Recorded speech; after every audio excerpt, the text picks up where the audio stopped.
City Council Committee on Finance will now be called to order. Madam Clerk, roll call.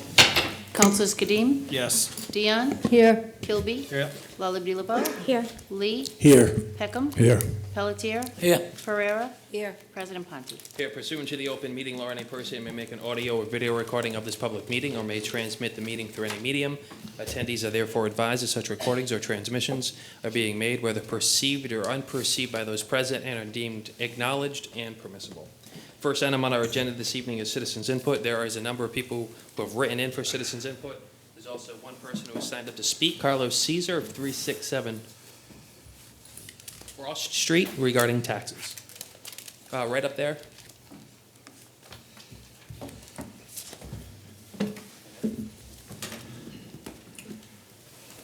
Hello, everyone. Thank you again for this opportunity. And I'm happy to be back. It's been a while. You guys keep us out of sight. But I could have sent a letter too, but nothing like saying in person and looking on your eyes. That's the same eyes I looked when you are in campaign mode, asking for my support. And I have to say that because of all that happened last year, I didn't have the opportunity. But here I am in the perfect time now that we are talking about taxes again. I was very disappointed, and I am very disappointed with this body. Exception a couple of councilors, and they know who they are, but I have to refer as a council body. We cannot keep raising taxes. Please. I'm not even begging you for myself. I'm begging you now for my daughters. One, it's already decided she's going to move away. She don't want to live in Fall River because she knows how much I'm struggling to keep what I have. 10 years ago, I was able to have what I have with my business. Today, I have 2 part-times plus my business. I have 45 minutes between jobs to go home, eat on my kitchen table, eat on my kitchen counter, because I don't even have time to sit on my table. I don't see my wife from 7 in the morning until 11 o'clock when I get home. My daughter, my youngest daughter, it's living on my basement because the owner decided to sell the house. She got kicked out. For 2 months, I'm looking for an apartment for her. Either we are 20 people looking in one apartment, or an offer that I already decided to buy so I can keep her around me, that I come always $30,000 short from an investor from Boston. And why I say it's your fault? Because you keep raising taxes. I cannot blame the owners because they cannot keep up with the houses. I've been seeing apartments that it's trash holes. I prefer to live on the street than live there. They were not passing inspections for $1,100, $1,200, $1,300, $1,500. Why? Because somebody out there in Boston that we don't even know who they are, they're giving $30,000 more for a house. So I dedicate all my life to the city. I keep doing what I can with this pandemic. But I'm not even here begging for me because it's Carlos. He always complains about something. I'm begging you for my daughters.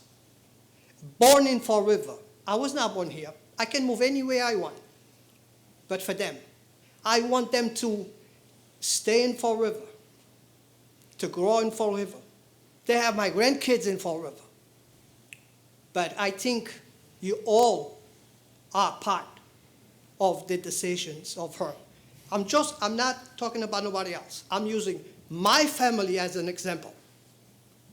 Because you get calls, I've been getting those calls for 30 years without pay.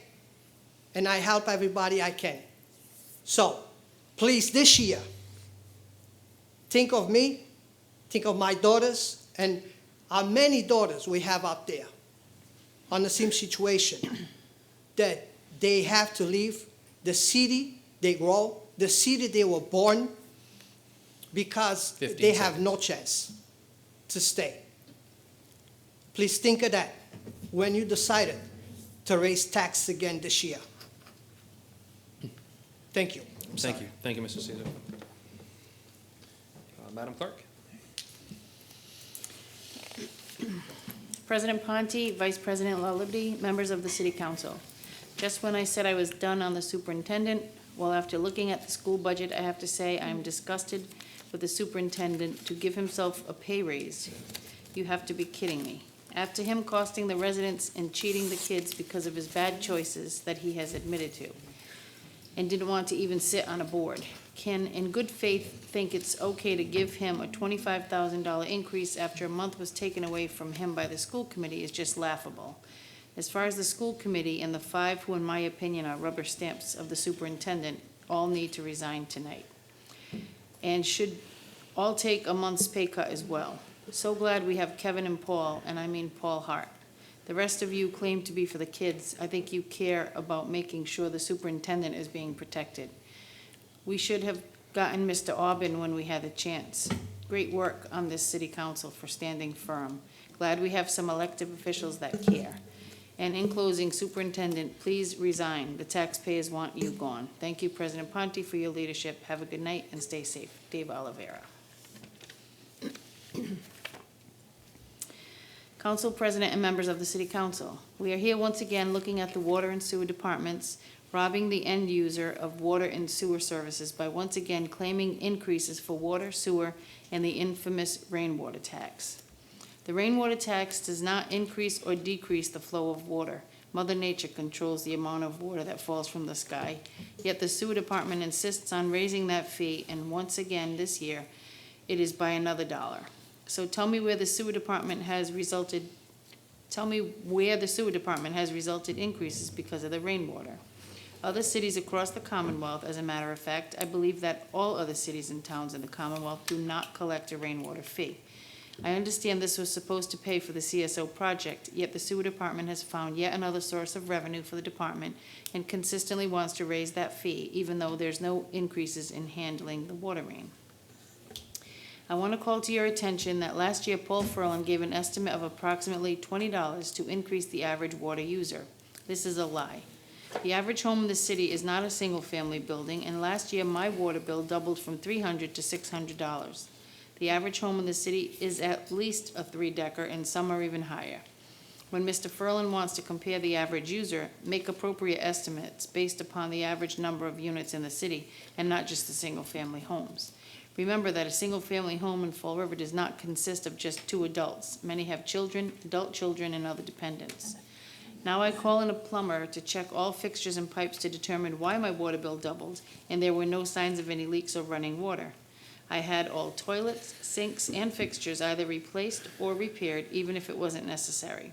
I await my next water bill to see what the cost is this time. Please do not buy the average increase will be any amount. It is all fictitious. Over the past year, as was expected, water usage was destined to increase because of the necessity of increased hand washing. Last year, Councilor Dion made reference to the CARES Act money being used to offset some of the costs that were necessary because of the pandemic. Mary Sahadi and the mayor decided that they wanted to keep that money for other reasons, like postage, and that they would find other areas for that money. A good portion of that money has gone unused and is still waiting in accounts, waiting for the administration to pull the trigger on giving their friends some payoffs and paybacks. CARES Act money should have been expended to give the taxpayer a break, but the COVID mayor thought tax and fee hikes were better for them. The city is now expected to get $70 million in Recovery Act money that is intended to infrastructure. The CSO project is infrastructure, and by using this Recovery Act money, it would give some relief to the utility end user. Remember, the mayor wants his friends and bankers to decide where this money can be well spent, and you can be sure that it will not be to benefit the taxpayer, it will benefit them. The Fall River taxes and fees may seem low to many when they compare them to other cities and towns, but when it is considered based upon the average income of the people of Fall River, it is extremely high. The average homeowner in Fall River is making less than $34,000 a year, and many are seniors and fighting over whether to pay their taxes or pay for medications or food. This is unfair to the taxpayer, that they may have to sell their home and then pay $1,500 a month for rent and still have to determine whether to buy food or medication. This is what you as a city councilor is doing to Fall River. You're contributing to the destruction of the fabric of Fall River and justify the increases in departmental budgets. When the budget is presented to the city council and approved by them, there should be no other requests for funding that was not included in the budget. If it wasn't included in the budget so as to make the budget palatable, but afterwards come back for more money, that is not budgeting. I want you to look at the budgets very closely. If a position is budgeted but not filled, that is excess taxation and is used to create free cash at the end of the year. Do away with the position.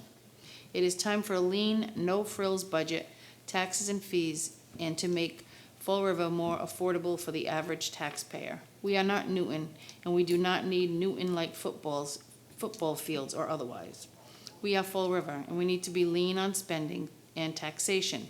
If you can't be sure that is what happens, maybe you need to reconsider whether or not you should hold the job of city councilor, department head, and more especially mayor. Respectfully, C.J. Ferry.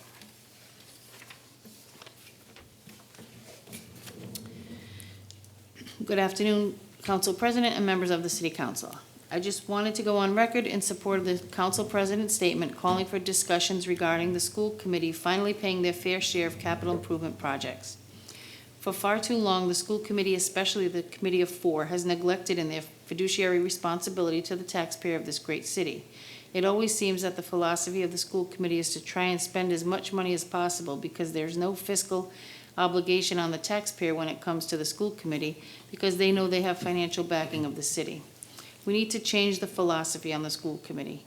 The Durfee Rising Committee promised us that if we passed their school, we would build around the fields. There would be no costs for the football field or the baseball field. That was very misleading to the voters. We need to upgrade our infrastructure in our community. However, we need to do so responsibly. There were little conversations held by the school committee regarding cost, safety to athletes, environmental concerns. Another issue is the superintendent's evaluation. I requested the individual evaluations of all school committee members. The school committee responded in a letter stating they are denying my request. However, they subsequently supplied the individual evaluations of Mr. Hart, Mr. Aguirre, and Vice Chairman Costa, which makes me believe those three voluntarily supplied their individual evaluations, which I commend them for. Why won't Mr. Corey, Mr. Hetzler, and Ms. Larrabee release their evaluations? Why are their own evaluations, their opinion of the superintendent, such a big deal for the public to see? Why is there no transparency? Also, why did Ms. Larrabee craft this evaluation behind closed doors and not in an open meeting of the evaluation subcommittee? We also need to address the superintendent's misuse of his Twitter handle. It has been confirmed by the school committee that Superintendent Malone is discussing personnel matters on his Twitter handle. He is also using the Fall River Public Schools Twitter handle to promote business, not in Fall River, but in Roslindale, Dorchester, and Milton. We need to make sure our school department works for everyone. We need to clear out the nepotism and call it out when we see it. Why did a family member of the school committee vice chairman attain employment with the school department just one day before the Committee of Four voted to keep Superintendent Malone in power? And why is the school department withholding records regarding this person's resume and who else applied to the position to make sure the most qualified person received the job?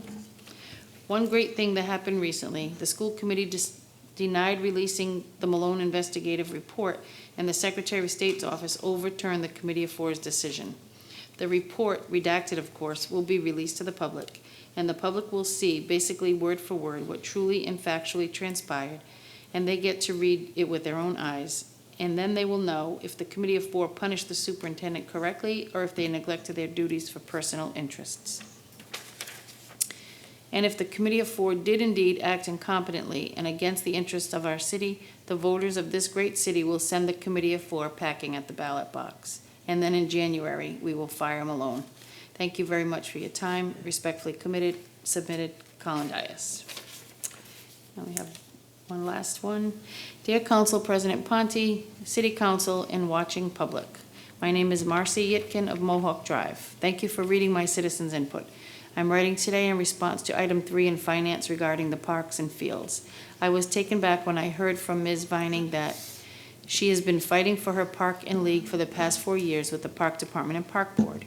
I know firsthand while I was a commissioner that Ms. Vinings has never been refused of any necessary supplies or equipment for the maintenance and upkeep of the fields in which her league utilizes. I do know that unfortunately, when the Park Board makes a decision or rule, I have found that some leagues met us with resistance. Remember, the Park Board duties by law and the oath we take is for all the taxpayers. There must be a balance of fairness. With that said, sometimes if the decision or rule is an unfavorable one, then you're labeled as being difficult. As chairwoman of the Park Board, I too was upset with the leagues having to pay to maintain city-owned fields. So I made an appointment with the Park Director of New Bedford and other communities to see exactly how they handle their fields. After meeting with New Bedford, I found out that they charge for the use of all athletic fields and parks. They, as other municipalities that I contacted, all do it the same way to some degree. Example, New Bedford charges the yearly leagues $25 for a permit. They receive a permit for the season, and the league maintains the field.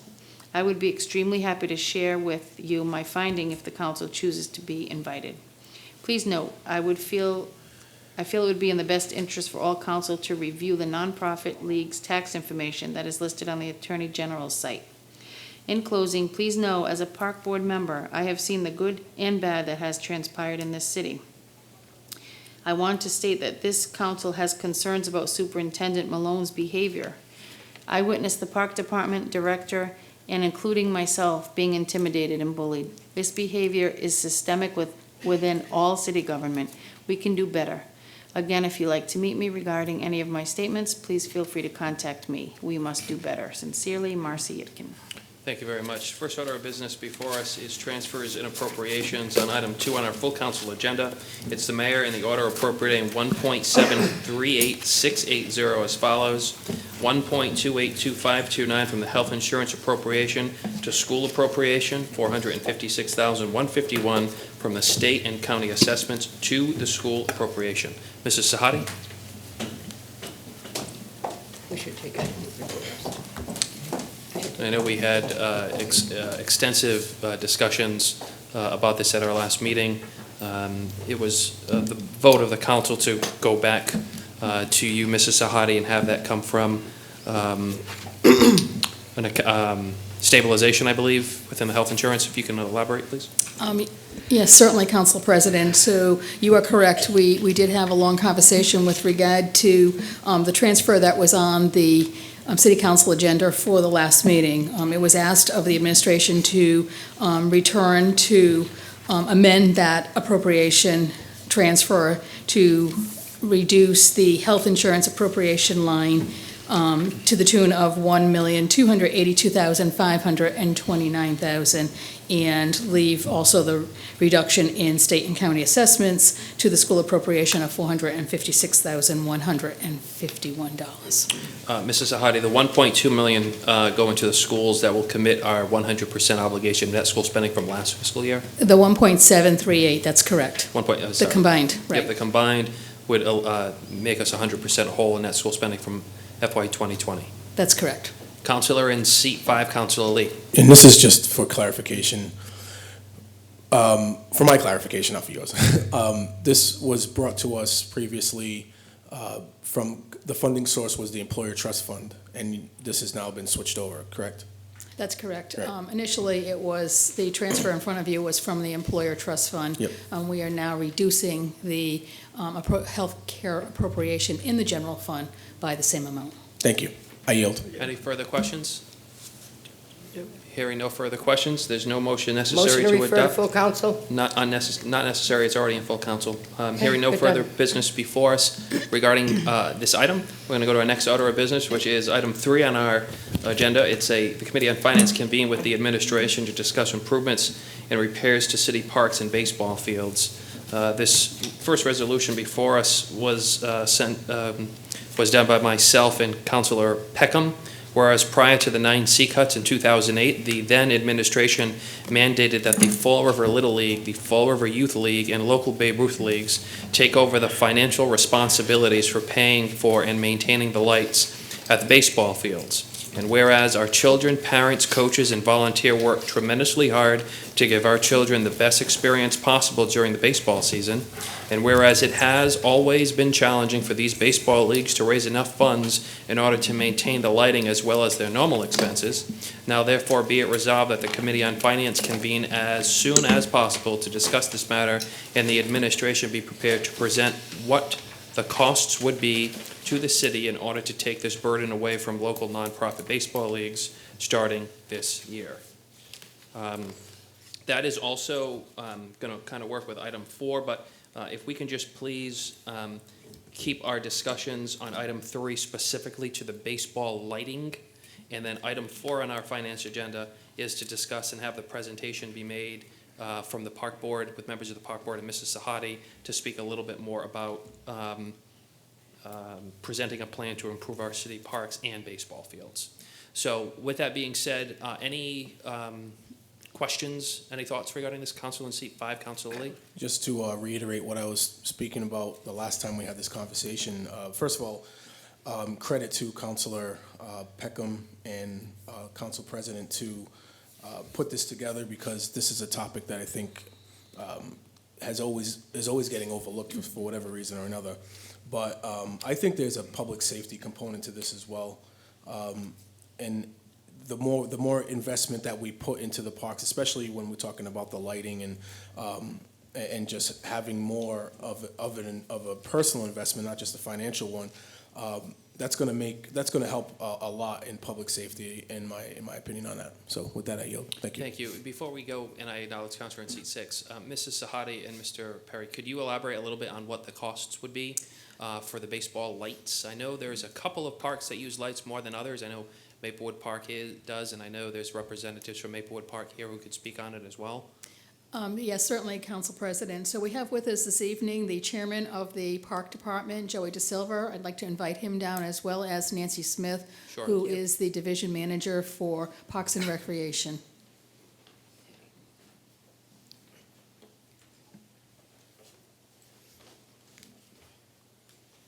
Is there a motion to waive the rule to allow Mrs. Smith to speak?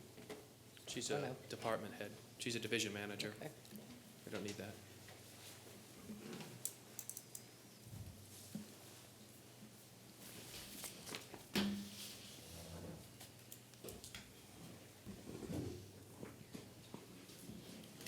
Mary, if you give her the mic, you'll have that other thing. Yeah. Try your best, Ms. Smith, if you could actually go to the other side for the social distancing aspect. That microphone will pick you up. No, right where you are at that table, right there is good. And that microphone will pick you up. Yep.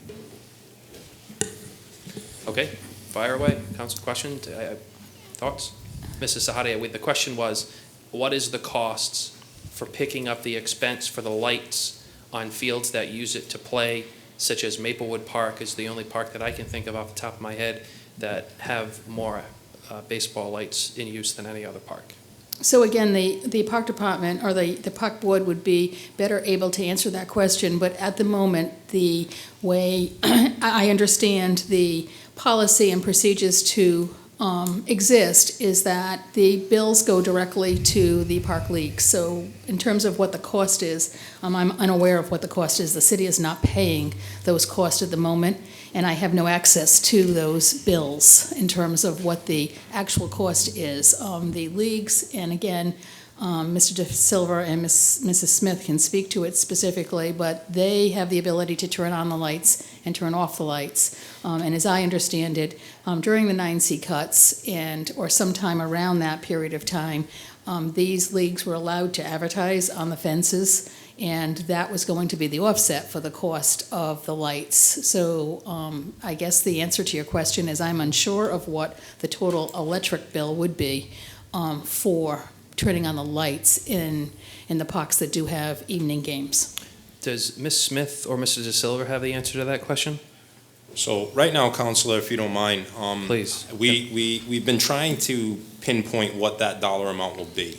It's kind of difficult because some of the leagues, all of the leagues, have already transferred their bills over into their name. So we're trying to do an analysis. Ms. Smith and I have been trying to work on what that number would be. There's no consensus yet from the administration as far as what we're going to do with this, as far as the lighting and how we can transfer that back over or not.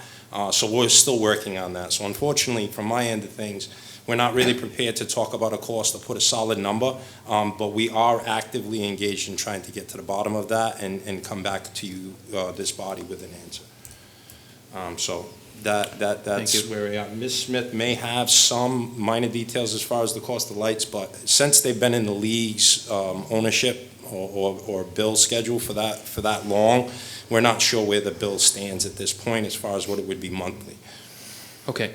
Before I acknowledge Counselor in seat 6 and Counselor in seat 8, I know Maplewood Park is here, their representative, the secretary. I'd ask if Mr. Travis could come to the microphone if he has the answer, and if he could elaborate on what the cost is specifically for Maplewood Park. I know you have a couple of fields. If you have it off the top of your head, Mr. Travis? It's approximately $6,000 a year. 6,000. Is that the Babe Ruth and the Little League Yep, fields? combined. Okay. That's not including maintenance, but just the electricity, approximately $6,000. Okay, very good. Thank you very Yep, much. you're welcome. Is there any other leagues here that have lights on their field? Hearing none. Okay. Before I acknowledge our, We have Kennedy Park. There's one. if you can come down and you let us know, please. And what park is you? Are you? Kennedy. Kennedy Okay. Park. Yep. Our lighting bill is not as high as Maplewood's. We don't have as many games as Maplewood does. We range anywhere from, St. Anne's Hospital used to use it before, but came to my attention that they're gonna stop using them now. It used to vary about $200 a month. We're hoping this year that without them using it, probably $75 a month. Like I said, we don't have it half as much as Maplewood does. And it'd be just into what months? We go May until the end of July. Okay. About 600. I can forward the bills to Mrs. Smith Please. if Yeah. that's what you guys need me to do. Thank you very much. Thank you. I guess I'm a little frustrated here, and this is frustrating for me. A resolution was passed, and we specifically stated in the resolution for calls to be made to these leagues to find out how much money it cost for them to do their lighting. And I'm struggling with the fact that we don't have the answers to these questions. I had to call leagues down, I'll get to you, Mrs. Smith, in a second, to tell us how much money it cost them to light their fields. It's frustrating that we don't have a number, or what work has been done, Ms. Smith, to I find? have that number. Okay, you have that number. Yes, I have dealt with the leagues, and the last time when the city council put that forward, I believe it was 2 or 3 years ago, we asked the leagues, along with their permit information, to provide us with what their costs normally would be. Some of the leagues, I know the Britland Park League was like $3,000, but they pay a different rate than we do. Maplewood Park told me it was $5,000. The Kennedy Park, these are ballpark for them as well, because what happens is the majority of the money that is expended for these lights is for maintenance. When the lights need to be re-aimed, I have a price, just for example, Kelly Park. They asked us to solicit a price for re-aiming lights. It's $5,000 to re-aim those lights. It's basically not the cost of electricity that the city was trying to do away with. It's the cost of the maintenance of the pole, of the lights, of the bulbs. So, and when we talk about Maplewood or ball fields, baseball fields, we also have to look at the fact that we get frequent calls. Do we have basketball court lights? Do we have tennis court lights? Do we have all these different soccer field lights? So we're not just talking about the 3 or 4 baseball fields that we think we are. We're now going to have to relight all these parks and take on the pole maintenance as well. So it's a little bit different than saying, you know, I have no problem if this council wants to appropriate the money to do that. I'll be more than happy to do it. The park department didn't take this money from these leagues. What the board had to do was find a way to allow the leagues to again be able to play at night. It wasn't anything that these permits were going to be taken away. How it was proposed in 2009 was, if you want to play at night, then that's a privilege that you will probably have to pay for because the taxpayers can no longer afford that. And these leagues utilize these lights, they put them on, they put them off. So it wasn't anything that we regulated for them. And to be quite honest, I think that the costs are gonna be a lot different because we won't be able to monitor those lights. When the lights were in our name, we would receive calls often. The lights were left on, the lights, overnight. These leagues have done a tremendous job with monitoring their use, taking care of the lighting, and in exchange, when it was done, they were allowed to advertise to defray the cost of the lighting. That was something that was never allowed in the parks before, and because they had taken on that, that was the way the city felt that they would be able to compensate. Thank you. Counselor in seat 6, Counselor Peckham. All right, I'm going to use the same word you did, frustrated. Mrs. Sahadi, I know we had this conversation probably a year ago this month. I brought it up in a briefing with you and the mayor about getting the figures of, I don't know if you recall this conversation, but about obtaining what it would cost for us to inherit the lighting of the parks. That was a year ago this month, roughly. Mrs. Smith, were you ever contacted by the administration to get that number that you said you had? I did that because the park board was going to, have to, it was when Councilor Ponte had initially put this forward. So we asked them to provide that in there. And I'll be honest with you, we did meet that with some frustration. How come we have to tell them what we're making from the banners? How come we have to tell them what our electric bills are? It's unfortunate. We're trying to, it was a kind of a stonewall. It was very difficult to get the information because they thought we were trying to somehow backdoor the whole situation, and we weren't. Counselor in seat 4, your point of clarification. Council President, so the figures that Mrs. Smith that you have are from when Council President put that resolution in, which was your first year on the council 5 years ago? Right. So we don't have any current figures. Those are ballpark numbers that you got 5 years ago? I think they're 3 years ago. Okay. When that resolution was put in was? About roughly 3 years ago, Could've I been. think. Because the only reason I remember It's a long that is time because ago. it was met with a little bit of resistance because the leagues were concerned, what are you up to? Why do you want to know I just what we wanted to make clarify that that for was banners? not current information. Thank you. I yield. Wait a minute.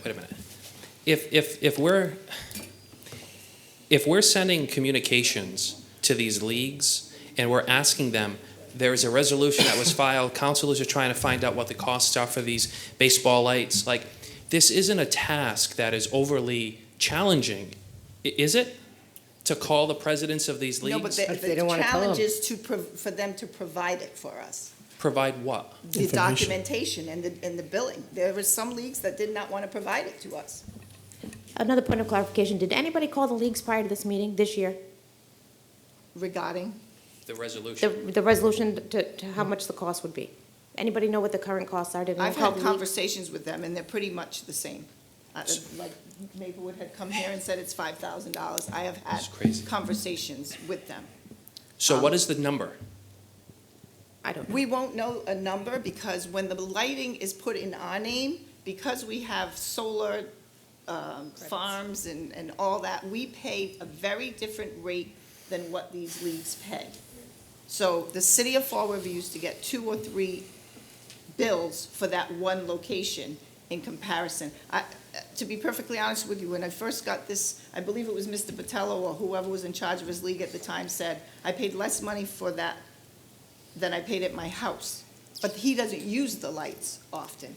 And as I said, it's not the cost of the electricity, it's the maintaining of the bulbs because for many of these fields, we have to rent poignant sign, we have to rent a crane. The lights are very high, they can't be reached by a normal electrician.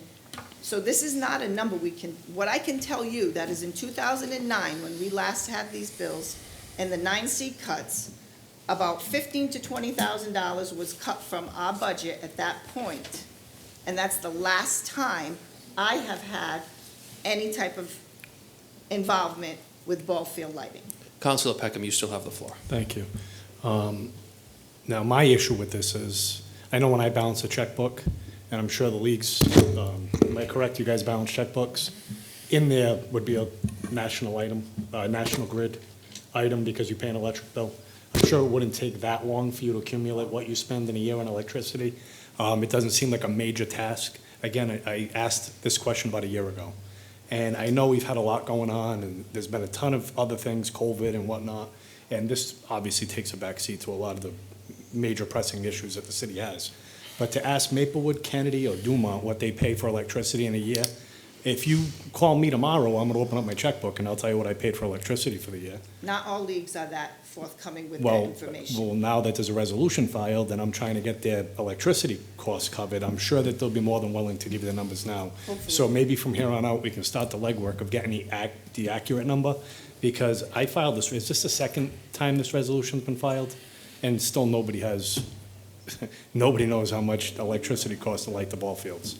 Do we still use these? And I know Halloween went by the wayside this year. Do we still turn the park lights on for Halloween and whatnot as well? I have it every year, And ask the and leagues. that's at the cost of the league as well? Correct. Okay, I have a problem with that also. We need to address this. I would like the administration to really touch base with the parks and find out what the accurate number, what the actual number is, so we can sit here and have something to work with. Where if it is, like Council President mentioned, $50,000, I think it was, we set aside for the feast. Now, if that money's still sitting there, we can help the parks. I'm sure there's money somewhere, we can help them out. Just by talking to the presidents and going by and speaking with the people that run these fields, they have no money at all. And I get it, the pole might break, the light might break, but we're talking about taxpayers that pay taxes to do these things in the first place. Then we're gonna charge a taxpayer a fee for their kid to play in the league, and then we're gonna charge a league to fix city-related items. I just think that needs to be cleaned up a little bit. But with that, I yield, I appreciate it. Thank you. Councilor in seat 8, Councilor Pereira. Yeah, I have a lot of questions.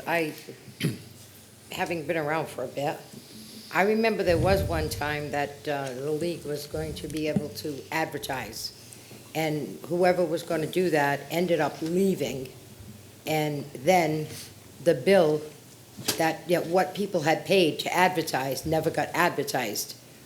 Do you remember that? Am I not thinking of something? No, what you're referring to is a situation with one of the leagues that had solicited money from a company or corporation in the city, and they entered into a contract, supposedly. I have never seen the contract. I have asked for the contract. The league did not supply me with a copy of the contract. As a matter of fact, I was told the contract has nothing to do with the park department. It is between the facility that is advertising and this league.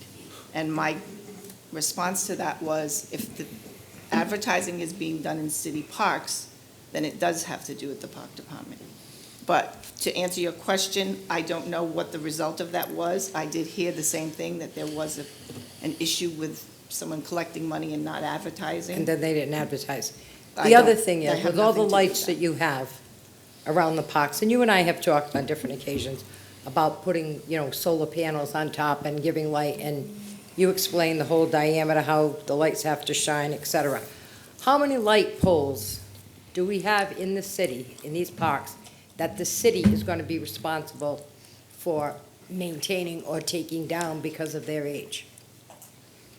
How many do you I have? don't know if Mr. Perry wants to address that, but we did a light pole Yeah, so we did a study. survey, and right now, there stands about, there's 66 of them that need to come down and/or be replaced. Now, we have to we have to decide which ones are gonna go back up. So we may be able to take some of these down at some of the fields that aren't being used anymore, like Cupelo Field, the old softball field at the corner of Bradford Ave and Broadway. That's a field that league's defunct. Nobody uses those lights, so we may be able to take those down and eliminate them altogether.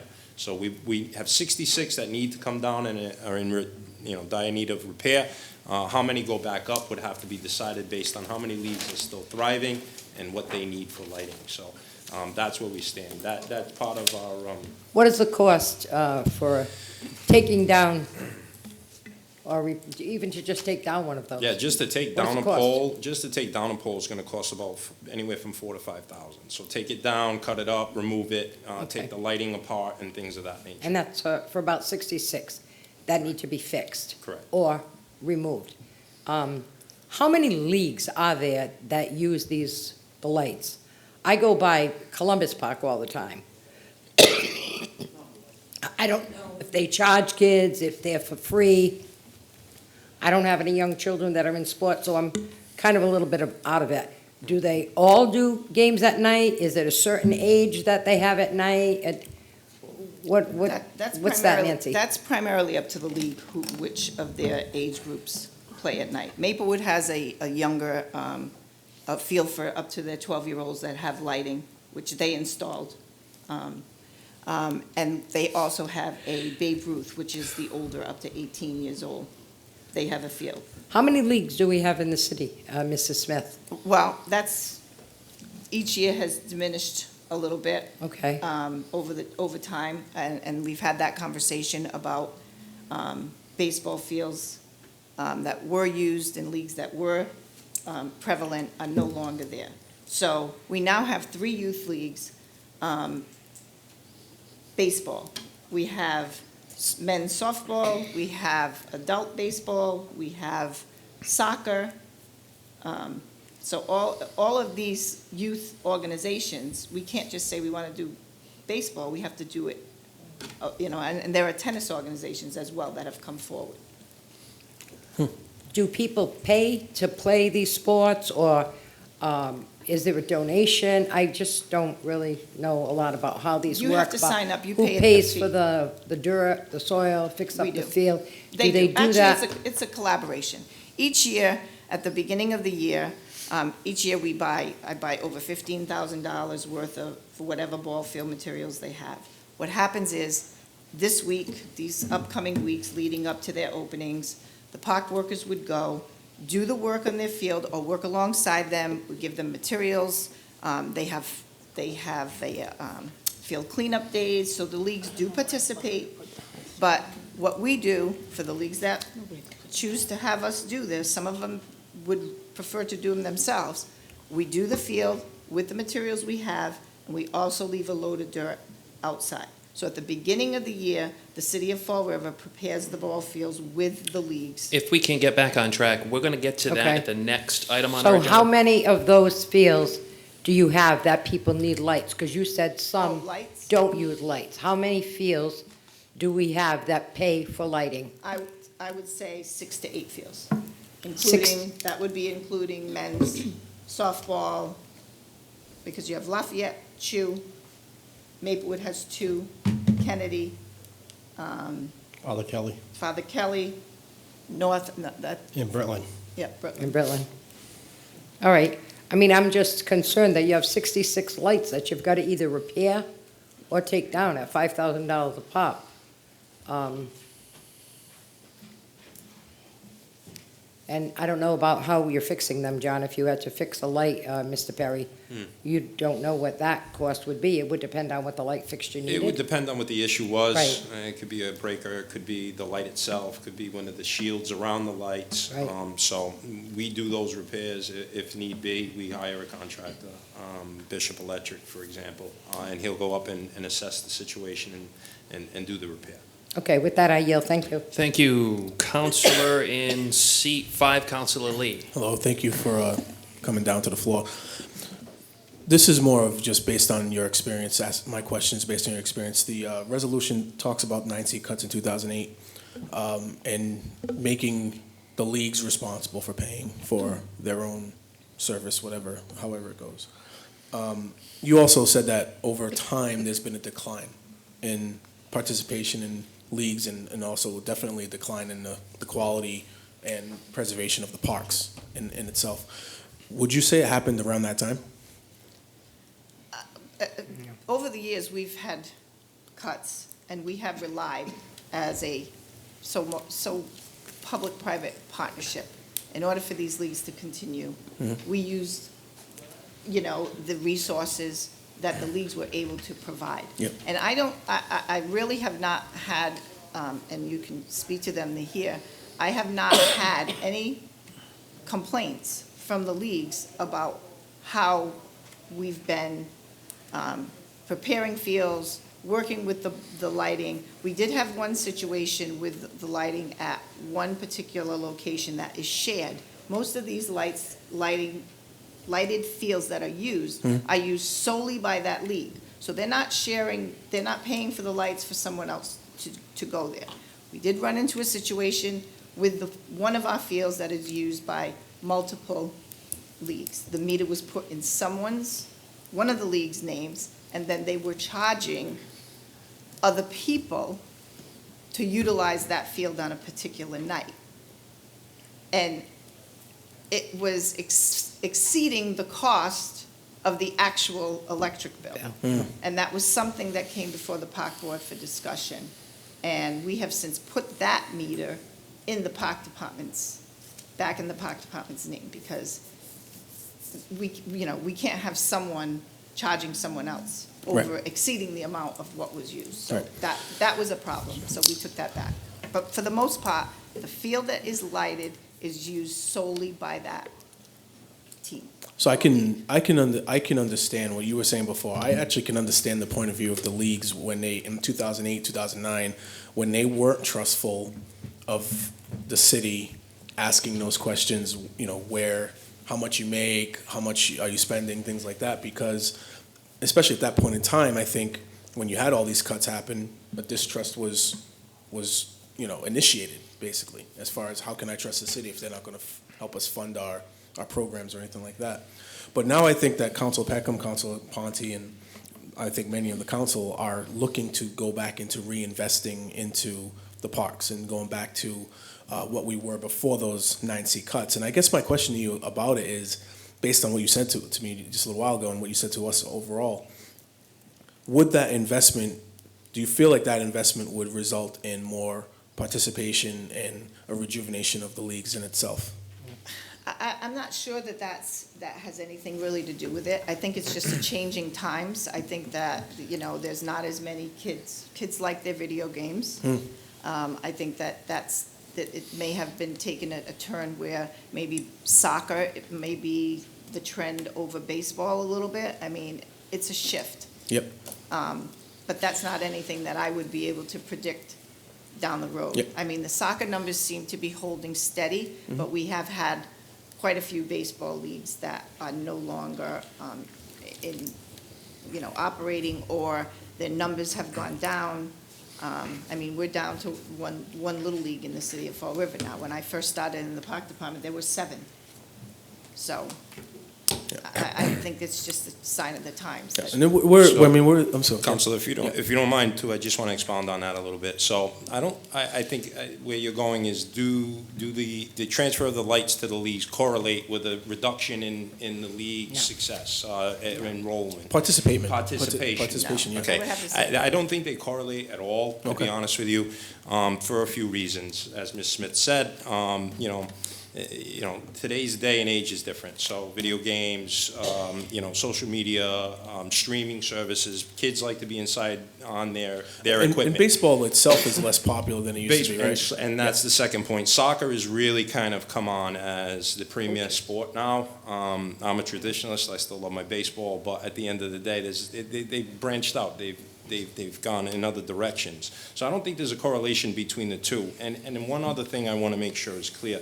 So 9C cuts, for any of us that were here, those are cuts that are handed down by the state. Those are mandated that cities and towns need to make these cuts. So those of us that were here then, we lost manpower. I personally in DCM had to lay off, I believe at that point, we had laid off somewhere around 40 individuals, and we slowly had to try to build that number back up. And even the individuals that were left behind that didn't get laid off, who were lucky enough to retain their job, had to take 8% pay cuts. Can we get back to the lights, And we please? did that. So that, absolutely, Council. So I digress. Well, I mean, we were at least talking about some of those cuts in this conversation, but I was I guess my point of this is that we have to determine if the investment is worth it, right? So your conversation with Councilor Pereira about the expenses of those lights coming down, 5,000 per, just to take them down, not even talking about rectifying them or repairing them. We don't even know how much, I mean, we have councils not even sure about how much it's gonna cost just to work the lights, but the whole entire repair and the whole entire replacement is gonna be expensive as well. And I'm just, and I guess I'm looking for the benefit. I'm looking for the long-term benefit. If there's a benefit as far as more participation in baseball and more participation in the kids, then I think that would be a benefit, right? So I'm looking, my questions right now are looking for the benefit to this. And I'm just still searching for that, so. For me to answer that question, I say, no, there would not, I don't think the lighting has anything to do with the increase in Participation. participation. Okay. No. And with that, I yield. I'm still searching for where I am on this, honestly. So with that, I yield. Thank you. Council in seat 4, Council Vice President. Thank you. This is the most frustrating conversation. The resolution is about the electric bills and what it would cost for the city to take them over. Mrs. Smith, how many leagues pay their own electric bill? Any league that utilizes lighting. How many? I think I said Between 7 6 or and 8 or whatever, between 6 and 8. How many are here? 3. 1 doesn't have lighting. Do we have a list of all of the people that have their own electric bills, that pay their own electric bills? I could probably figure that out for you. And I mean, Council President, I think this conversation is going around in circles and we don't actually getting any of the information. Can we call these 6 to 8 leagues and ask them what their electric bill is? Counselor, if they would have just provided me the information. Right, but when did you call them? Several years ago? No, we can call them again, but this is what I'm saying. When I asked them for the information, because we asked for the banner information at the same time, we wanted to see if the banner. I understand that, but when was that? Counselor, if 2 I years may. ago, 3 years ago. Okay, so When you last asked. I understand this talks about 2008 and 9 seat cuts, and there was a prior resolution, but this resolution is from March 9th. Okay, for an 2021. example, Let me just finish, please. Okay. There's 6 to 8 leagues. Can we just call them and ask them what their electric bill is? Said the city is thinking about taking over the cost of these to help the leagues. Can't you tell us what the electric bill is? So Counselor, I just want to caution all of us in all of this, and I agree. I apologize, Counselor Peckham. I didn't recall that conversation, and a lot has been going on with the pandemic, and I did not have Ms. Smith call the leagues and get their electric bill. But I just want to remind all of you that I completely agree. I'd like to see the children play. I mean, certainly sports are important. It's, in my opinion, more important than video games, but we have to also keep in mind that the majority of communities that surround us charge the leagues fees. Even our school department charges the league's fees. So when we go down that road. With low-income families like Fall River? When we go down that road and we start to think about adding these kinds of costs to the operating budget, we also need to think about adding fees to cover those costs. Okay, Mrs. Lahadi, but we don't even know if we can do this because we don't know what the electric bills are. This is just the first question. You have an estimate on the electric bills. Where is it? Let's just say 7,000. Let's say 10,000. Is that for all the leagues? That's for all the leagues. That's not what she said earlier. She had different amounts for different things and all different thousands. You just If I heard may. 2 individuals come down. One said 6,000. You know what's frustrating? One said 7,500 a month. You know what's real frustrating? Let me tell you what's real frustrating. This resolution was filed March 9th, 2021, okay? And what we're doing right now is we're playing hopscotch, okay? We don't know how many leagues have lights. We don't know how many leagues have costs. We don't have any of this information. And you know what this is? This is disrespect for the legislative body. I don't want to hear any conversations at all about what happened 2 years ago or what happened last year or anything along those lines. The leagues had to come down here and tell us what their costs are. So what we're going to do is we're going to let the councils who want to speak, and then we're going to table this. And at the next meeting, I hope you have your stuff together. Because you don't. I just want to say this. When you sent an email to me last week. 2 weeks ago, yep. When this first 2 weeks ago, I sent an item out to every single league that said, and I can show you the paper, tell us your concerns, briefly explain your field concerns, when is your opening day? I didn't get half of those back. Okay. I can't help that I request the information And they don't and send I Miss don't get Mary. it back. And I get that. And I get, you do have the floor, but I'm not done. I get that. But you know what's frustrating, though, is that we had to ask the leagues to come down here. I know I sent an email after the last meeting asking for this to be prepared for the council, so this doesn't happen. Councilor Mayor? Sure. Council President? Okay, so, Ms. Smith, to that point that you sent out, that's for the next item agenda. I will again apologize to this body for not having these numbers, and I will assure you that it will be a top priority to get this number, because we can, you're right, Councilor, we are spinning our wheels. Without this number, we can't intelligently debate what the cost will be and what we would need to add to our operating budget. I will get that number for you, and I promise you the next time we sit at this table, we will have a number, and between this council, this body, and the administration, we can figure out how we can either add this to our operating budget, or whether we continue to allow the leagues to bear a portion of or all of that cost. Thanks for stepping up on that, I Mr. appreciate Perry. that. I respect that. I appreciate that, Council. Motion to table? Now, there's some councilors who'd like to speak, and Council Vice President still has the floor. Thank you. Actually, Mr. Perry just said exactly what I would have requested. There's no reason to continue a conversation. We can't even have a conversation on if we want to take this on or not without the numbers. So, thank you for that. I I'll yield, apologize. Council President. Thank you. Council in seat 2, Councilor Dion.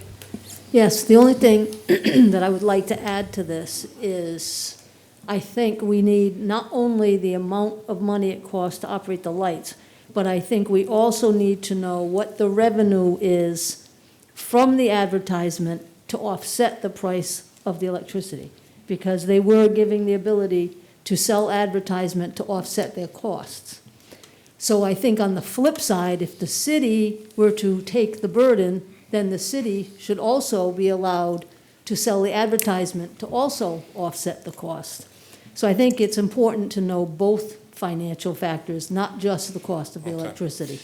I will add that to the analysis that we're going to give to you, and I will just say that, to Mrs. Smith's point, if we have councilors any difficulties with the leagues, getting them to respond to us, we will reach out and see if there's anything maybe you guys can do to get a hold of them, discuss it with them. As you know, they reach out to yourselves when they have issues. If we're having an issue trying to get communication to and from a league, I'll be sure to reach out and see if you can't help with that, okay? So we'll get both costs, and then we can present stuff, all of that to you, and we can have that debate, that discussion, and see where that takes us. And again, I apologize for tonight. Thank you for that. That's all I have. With that, I yield. Thank you. Council in seat 1, Councilor Kadim. Thank you. I'm not going to go down the line. I think we understand we're wasting everybody's time here. But one thing I do want to say is that, as Council President and Council Vice President, I think it's incumbent upon you folks to have a conversation with Mayor Coogan, because it's nice that we're having this conversation. Department heads are coming down to this council unprepared. This isn't the first time, okay? This council is seen as a rubber stamp. I've said this a million times, that the time we start asking legitimate questions, we're seen as individuals who are not on the same page. We're just trying to be obstructionists. We can't do our jobs. All I'm asking before we even have a conversation is to have information.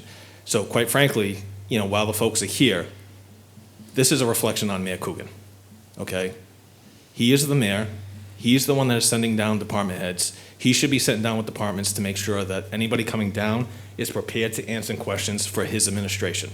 So that's a conversation, I think, between Council President and Vice President that needs to happen tomorrow. It will happen. And to reassure us as councilors that when we put together resolutions and we request information, that we just legitimately get the documentation. Now, I recognize that we've got department heads that have got a million things going on and, have different priorities, but I think that's where the communication needs to come between the mayor's office and council leadership, that if department heads weren't prepared for tonight and they needed more time, I don't know that this was a sense of urgency in terms of priorities based on other things. So if we needed to push it off a meeting or to next month, then let's just have those conversations so that we're not coming here wasting 45 minutes just talking about who has what, who doesn't have what. So this, in my view, is just not about the lights. This is about every topic that comes down before the city council. That's just, as one councilor, voicing my frustration and the expectation that we have moving forward. So with that, I yield. Councilor? if you don't mind, to that point as well. Councilor Pereira was there, myself, Mrs. Smith. In full disclosure, we did have a meeting with the administration, with the mayor, and he did ask us to get those costs. Mrs. Smith and I discussed a few things, and at the end of the day, it falls on the department head from DCM, which is myself. So Mayor Coogan was aware, and at the end of that meeting, I think Councilor Pereira remember, it was, let's get the costs, let's see what it's going to be, and then we'll talk about it some more. And this, it kind of maybe fell off the wayside.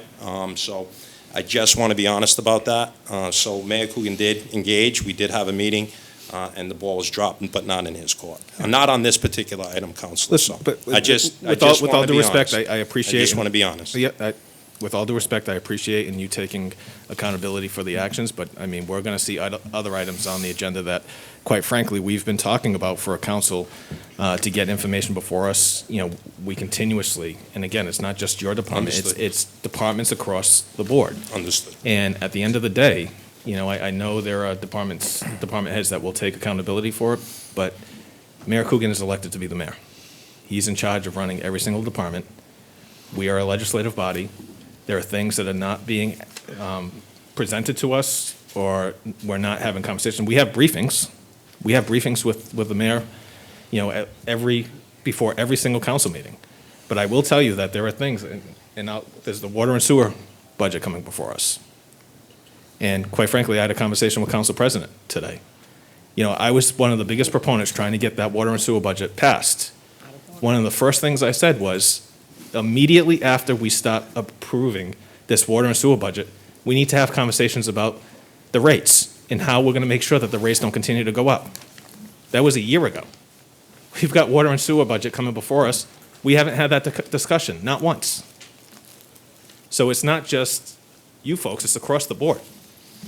That's just my frustration. Thank you, Councilor. Any further discussion on, Councilor in seat 7, Councilor Pelletier? Still 7. Yep. Nancy, your budget's due pretty soon? Yes. Okay. Do you intend to ask for more money? We've had the discussions. We have met with Mrs. Sahadi, and we have discussed increasing the budget and adding park projects, yes. So you will be putting something together to help the parks and the people? We will be asking for increases in several line items, Council. That is where we're at now. We'll see how that all shakes out when we see what the overall needs of all the departments are and where those priorities lie. Obviously, we do this every year with the budget. But yeah, every year we look at what we need and we try to see what we're gonna have to add. You know, we're all in a difficult situation when you got people that don't want the taxes to go up, the water rates to go up, and then we got a situation like the parks, they're for kids, and we just can't give them enough to operate the parks in the right way. So, you know, we're on a bubble, we're always on a bubble. The water rate, it's crazy. Some of that 35 million coming down, where's it gonna go? Everybody needs help, but as far as I'm concerned, Nancy, put the budget in and put what you need. And he can say yes or no, and then it comes in front of us. I mean, that's the only thing you can do. And it's up to him and it's up to us. That's it. With that, I yield. Thank you. Sahadi wants to. Thank you. Councilor in seat 6, Councilor Peckham. All right, just, and I don't know if you did answer this, and not to repeat myself, if you did, I apologize. So since March 9th, when I filed this resolution, nobody contacted you for the numbers? Because I asked that earlier, and I believe we got off track. No. Nobody contacted you Not since me. I filed, so I might as well have not even filed this, if nobody was going to ask questions. Secondly, if it's okay, can I ask maybe Mr. Travis to come down to the mic, give me Sure. 2 minutes of his Mr. time? I got Travis. a couple of questions for you.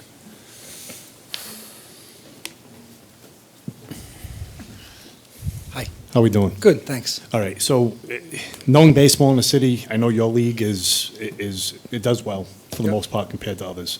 How do you feel us alleviating the burden of the lighting for your league? How do you feel that would help you? I think it would be excellent. I mean, especially with COVID, all our budgets, you know, I'm here for all the leagues, not just our league, soccer, everything across the city. I mean, I think the cost of the lights would cost less than $25,000 with the city's budget. I don't see that $25,000 is a big amount to cover the cost of the electricity. I mean, I've heard concerns about use. Maybe you put a cap, so that way the leagues don't abuse it. So if our electric bill last year was a certain dollar amount, I don't know how that could be done, but as long as you don't go over that number, maybe the city pays. If we go over that number, then the league has to kick in the difference, so that way there's some checks and balances, so that's not abused. In reference to baseball, it's not really in decline. Part of it is the city of Fall River's population has gone from 100,000, 110,000. I don't know what the population is now, but it's a lot smaller than it was 30 years ago. I mean, there was 8 little leagues. It's very difficult. I mean, even our own league, which is very sizable, we're not growing, we're just maintaining. In reference to the lights, it does help keep baseball going, especially with the older kids, because we're also dealing with high school, where those kids play games and then they'll come play at night. So it is a big benefit. I mean, if you come by Maplewood Park in the summer, it's a great atmosphere. Obviously, last year was a little difficult with COVID, but it's a great atmosphere. The kids hang out in the park. It's a safe environment with the lights on. I think it's a great experience, and I think it's worth the $25,000 investment or less, not just for our league, but the other organizations. And in reference to the banners, prior to 2008, we were getting sponsors before that. So the banners didn't help us cover the lighting cost. It's not even close. I mean, we were getting sponsors from generous donors prior to 2008. What the banners did would allow us to advertise them on the actual fence. So was there some increase in revenue? Sure, but our volunteers are going out and getting the sponsors. The city can try it, but I don't think they'll be very successful because we have to maintain the banners. We go out and see the business owners. You know, when you have someone go and see a business owner that's from our league, they're more willing to donate versus donating to the city. So I thank the park department for allowing us to put the banners up, but I think it was more of a common sense thing because it helps everybody. And in reference to if we had to pay a fee, the city would have to hire, and this goes for all the leagues, you'd have to hire 30 more workers to maintain those fields. I look at it like it's, like Nancy said, it's a private-public partnership. Our volunteers, and again, Maplewood's only successful, not for 50 years of success, from all the volunteers we've had from the beginning. They put the work in, and we take pride in the work that we put in, and we don't mind putting the work in. If the city can help and maybe every year maintain a field or put something into a park, into the budget, I think that would be great. And it's not just for one particular park. Maybe there's a plan where, hey, we're going to put so much into this budget. Let's redo North Park. Let's redo Dumont. Let's redo Maplewood. And have a plan in place where every single year you're putting money back. I think the problem the city has is we build things and our maintenance is horrific. We put new things up and we don't maintain them. That's just my personal opinion. I think more needs to be put into to maintain it. Same thing with the lights. The reason those poles are ready to fall, it's because no one's maintained them over the past 50 years. We put them up and never had a plan in place to replace them over time. If you did that, in your budget, it would be very simple. Every year, every 10 years, you replace some poles. And we wouldn't be sitting in the situation that I think we're sitting in now. I probably spoke too much, but No, I appreciate that. We that's just my appreciate the general information. opinion. Again, I don't think it's anybody's fault. Personally, if I look at the city over the past 10 years, when it comes to parks, I think there's been great improvements.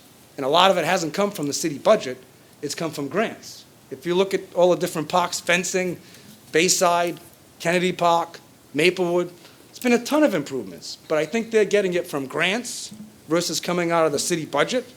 So to me, that makes some common sense if you can get federal money or state money. But I do think in supporting all the leagues, should be some contribution to the budget. In 2008, you cut the budget and it came out of parks. Put a little bit back. And I realize, he talked about taxes, so none of us from these leagues want to say that, fire, police, that's more important. But if you guys can seriously look at putting something back in the budget, I think that'll be fabulous. You know, we charge relatively low fees.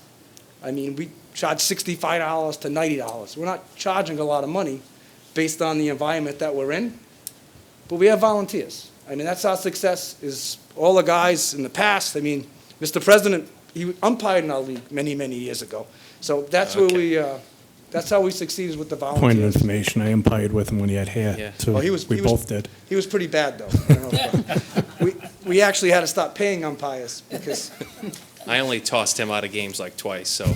but anyways, I think if everyone worked together, I don't think it's a very complicated situation. I mean, you're talking less than $25,000. Again, I'm not familiar with the city budget, but it doesn't seem like that's a huge amount of money based on some of the other things that I hear discussed. And put a cap on it, you know? That way you know it's not gonna go over that amount, and you're not stuck with people abusing it. And I appreciate you guys, you know, putting that in. Thank you, Mr. Let's see Travis. what Thank you. Thank you. I stopped the floor. Yeah, you do, yeah. I want to commend you guys for what you do for the kids and the leagues, all of you that showed up. It's really appreciated. It No, really is. I appreciate it. Like I said, we couldn't do it with all the volunteers, the sponsors. I mean, people are donating, giving back in our city.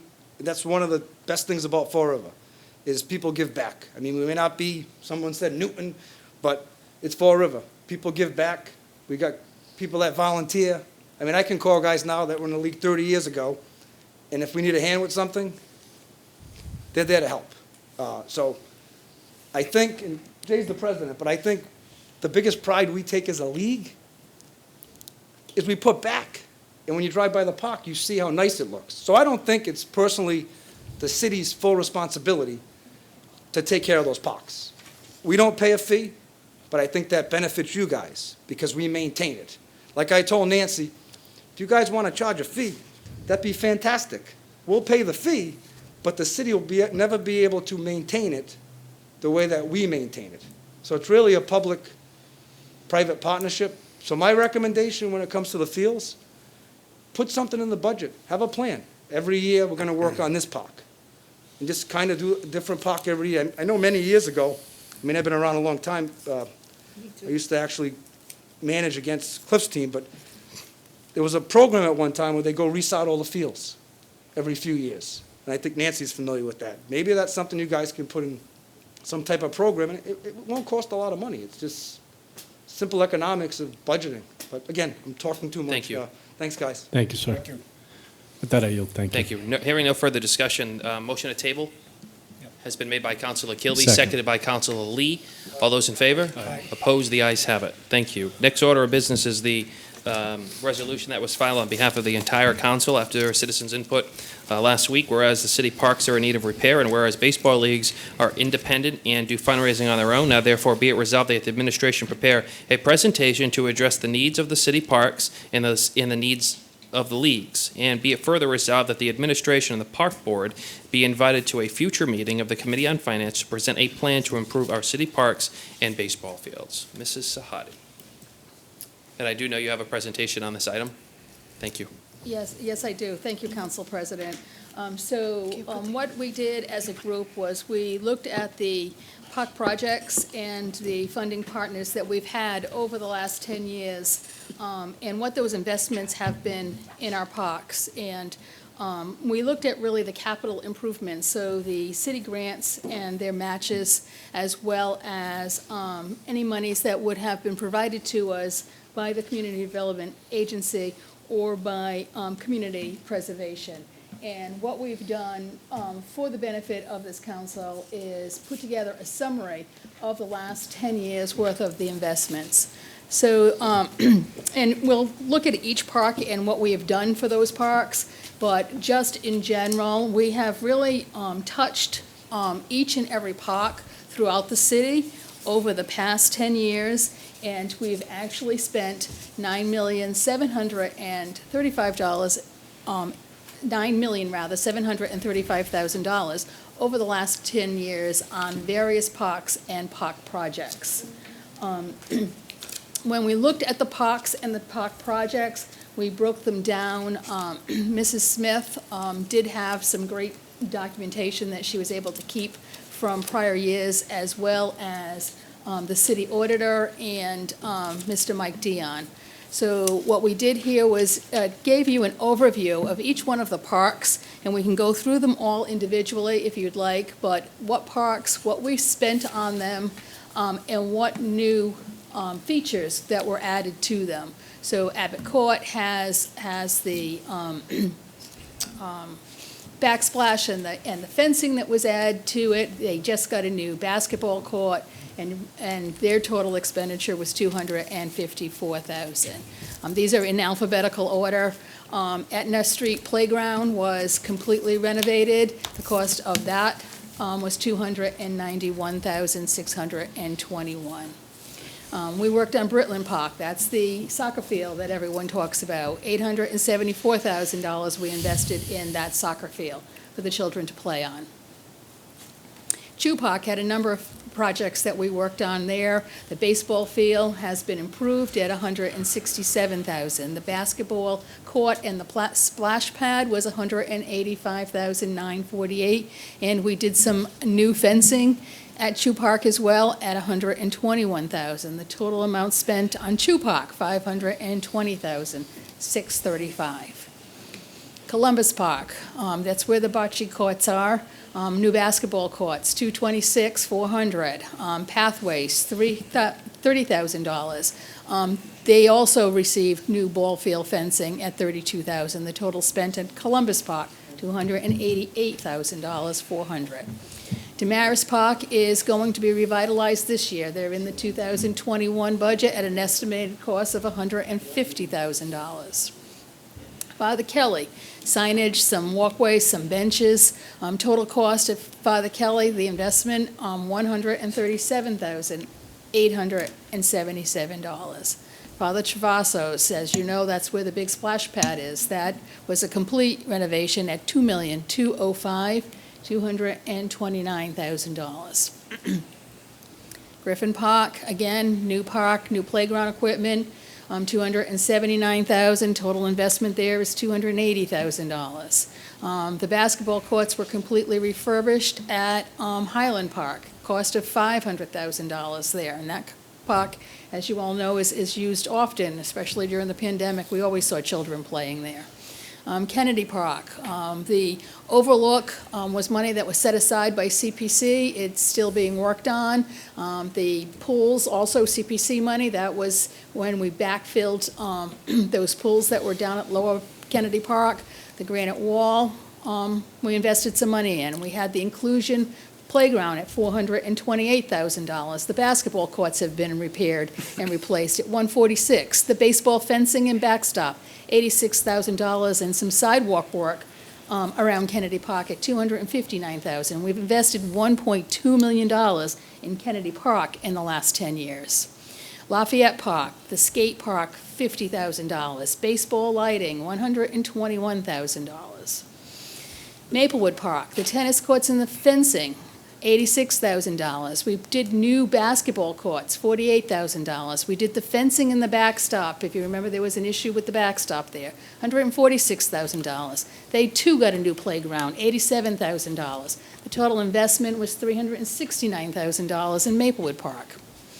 North Park, investing money there. We had to demolish those bleachers at $150,000. We did new playgrounds and new basketball courts there, $664,000. And sidewalk work that CDA invested in at $123,000. The total investment in the last 10 years in North Park was just under $1 million, $937,000, $877. Pulaski Park, same thing, playground equipment, park benches, new basketball court, splash pad. Total investment in Pulaski Park, $245,000. Ruggles Park, again, basketball courts, $80,000. Walkways and benches, $240,000. Some signage and new playground equipment, $43,000. The total investment in Ruggles Park, $366,000. We had the top lots that were just done. $128,000 and $155,000 respectively. And then Turner Park, we did some basketball courts there, some benches, a total of $38,000. So over the last 10 years, we've invested $9.7 million in park projects here in the city of Fall River. They are invested in various areas, whether they be in the basketball courts, in the playgrounds themselves, the splash pads. So we have invested with our partners over the last 10 years a significant amount of money in the parks here located in the city of Fall River. And then a thank you to the department heads that certainly helped in trying to put this together in such a short period of time and get the information with regard to the total costs. Mr. Perry and Mrs. Smith from DCM, Mike Dion helped with the community development, and various other city employees did help us put this together. But we have spent a significant amount of money on parks over the last 10 years. Did you do anything in Dumont? We have not, I do not believe we've invested any park projects at Dumont. Yeah, that was my question, so I yield. There's a number of councils. No problem. Mrs. Sahadi, and just for the record, Mrs. Sahadi did call me this week on this item. She did say that, they are still working on park improvement plans for other city parks, and they weren't prepared to have a discussion on all of the parks and what capital needs are on for all of the parks, but that is something that they are working on. When she did call me to tell me that, I advised her to let the council know what projects we have had done, and I said if there's anything specifically off the top of your head that you feel is coming up that you want to share with us, now would be a good time to do that, that you might know of off the top of your head that are capital needs in some of our parks. Well, the one in particular is Damaris, and that is slated for this year, fiscal '21, with $150,000. And the Kathy Assad tot lot as well will be being done this year. That went out to bid and has been awarded, so we'll be working on that as well. Obviously, we spoke and touched on the poles, those issues that need to be addressed with that. And we're currently, as Council President said, trying to do an analysis of each park, A to Z, what it would need and what that costs, try to put some legitimate numbers to that so we can come up with a cost to say, this is what we need. This is what's going to get them to, as Council Kadim had mentioned once before, a certain level. This is what we're looking for. What's it going to cost us to get it to that? And then from there, I think we have some difficult decisions to try to discuss and make on what investment we make and where those investment monies go to. So I appreciate the extra time, Council President, to get that analysis done, but I'm fully prepared to talk about anything we've done already in these parks or listen to any input you councilors may have. Thank you, Mr. Perry. Councilor in seat 1, Councilor Kadim. Thank you, Mr. President. So I was just really going to elaborate, and I know we met internally to discuss, the parks and the park plan, and I appreciate that. So I clearly want to go on record because how I feel sometimes I don't necessarily align with the populace, if you will. So I've been an advocate and will continue to be an advocate for the parks. We've had that conversation. I think the parks are part of a driving force to getting people to want to live in the city of Fall River, and I think we're at a turning point right now where we need to stop making these moves. And Mr. Travis came up and he pretty much articulated what I was going to articulate and what I spoke with you folks about. It's nice to see this, and oftentimes we forget what we've done in the past, and it's good to remind us. So $9 million in investment. From my standpoint, and we've had this conversation, I think it's important for us to all get on the same page and make a determination and figure out what the benchmark is going to be in terms of, from an aesthetic standpoint, from a facility standpoint, and the resources and the manning power, things of that nature that we want to see in the parks. Whatever that is, I think we need to have that conversation, and then we need to talk about funding it, right? Because we just spent $9 million over the last 10 years, right? And my biggest contention has always been when you start looking at this budget, and I just quickly pulled it up while we were going through the presentation. We invested $9 million of city taxpayers' money, whether it was through grants, CDA. At some point, people are paying federal taxes, they're paying state taxes. It's coming from the taxpayers, right? So we invest $9 million. we've got $700,000 in staffing, so that's 16 full-time individuals. You need to remove 2 people, right? Because we've got essentially a division manager director, right? So that's not somebody who is truly working the fields, and we've got a clerical person. So remove that. So we've got 14 full-time people to maintain all of our parks. What's more concerning is the fact that we just talked about a $9 million investment. You look at the expense budget. The expense budget is $427,000. Of that, half of it, $224,000, is to pay for water and sewer for the CSO charge, right? So back that out. Then you start talking about we've got some maintenance for vehicles, right? So let's back that out. So what are we talking about that we're putting in to maintain the fields in our investment? $83,000 every single year. So for the $9 million that we just spent, we in the administration have only budgeted $83,000 to provide the park department with the resources that they need to maintain these parks. And from my standpoint, and this is where I know it's not popular, but I think we need to start charging fees for the leagues, but we need to be providing services that they expect. That means staffing levels, that means figuring out, and we talked about this in the meeting that I was at, was whether or not it truly is adding, 30 people, or is it a hybrid? Is it 30 people to maintain the parks, and then we do a consultant, or a vendor come in, a private sector commercial company, landscaping company, to maintain all the fields, figure out what the cost is. They've got the manpower, they know how to do it, they can come in within 15, 20 minutes, take care of all the fields. Maybe it doesn't work.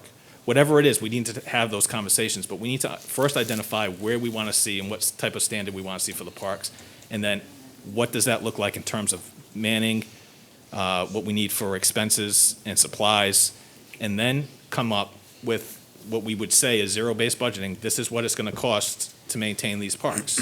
Are we prepared to do that?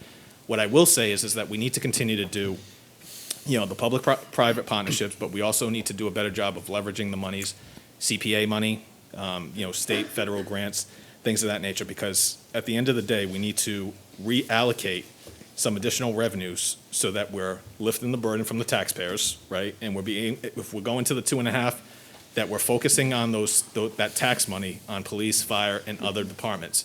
But we have to have a plan. And the way to do that is to have fees associated with different parks or recreational spots. So if you want to use the fields, this is what it's going to be. And it doesn't necessarily need to, get us to break even, but it's got to get us somewhere to generate additional revenue. But if we do that, we need to know full well, as some of the folks came up before us, that the onus is going to be on us to maintain these parks. But I will say that something, regardless, even if we go down that road, just looking at the $9 million, when you look at $83,000 being reinvested to maintain our $9 million investment, is just not enough. It's not adequate. So we've got to do something right off the bat. So I look forward to the plan, because I think part of, we had talked about it, the master plan talked about open space and recreation. What does the city want to see? Because I know there were public hearings that were held on it.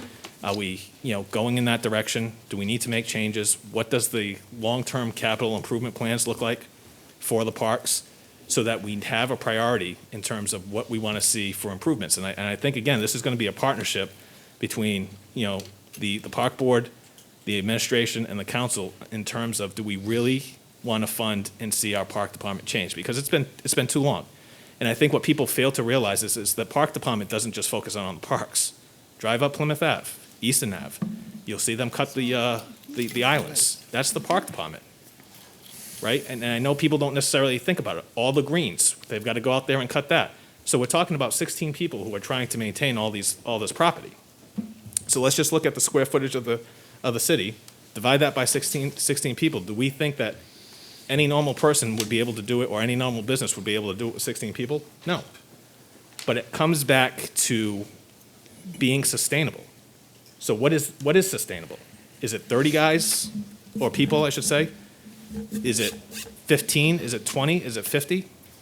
those are the conversations that I want to see, and I know you folks are not prepared tonight to have those conversations, but that's the intent of the conversations that I'm looking to have. And then we can have a conversation about, at that point, once we make that determination, how do we properly fund it, and how do we keep it sustainable?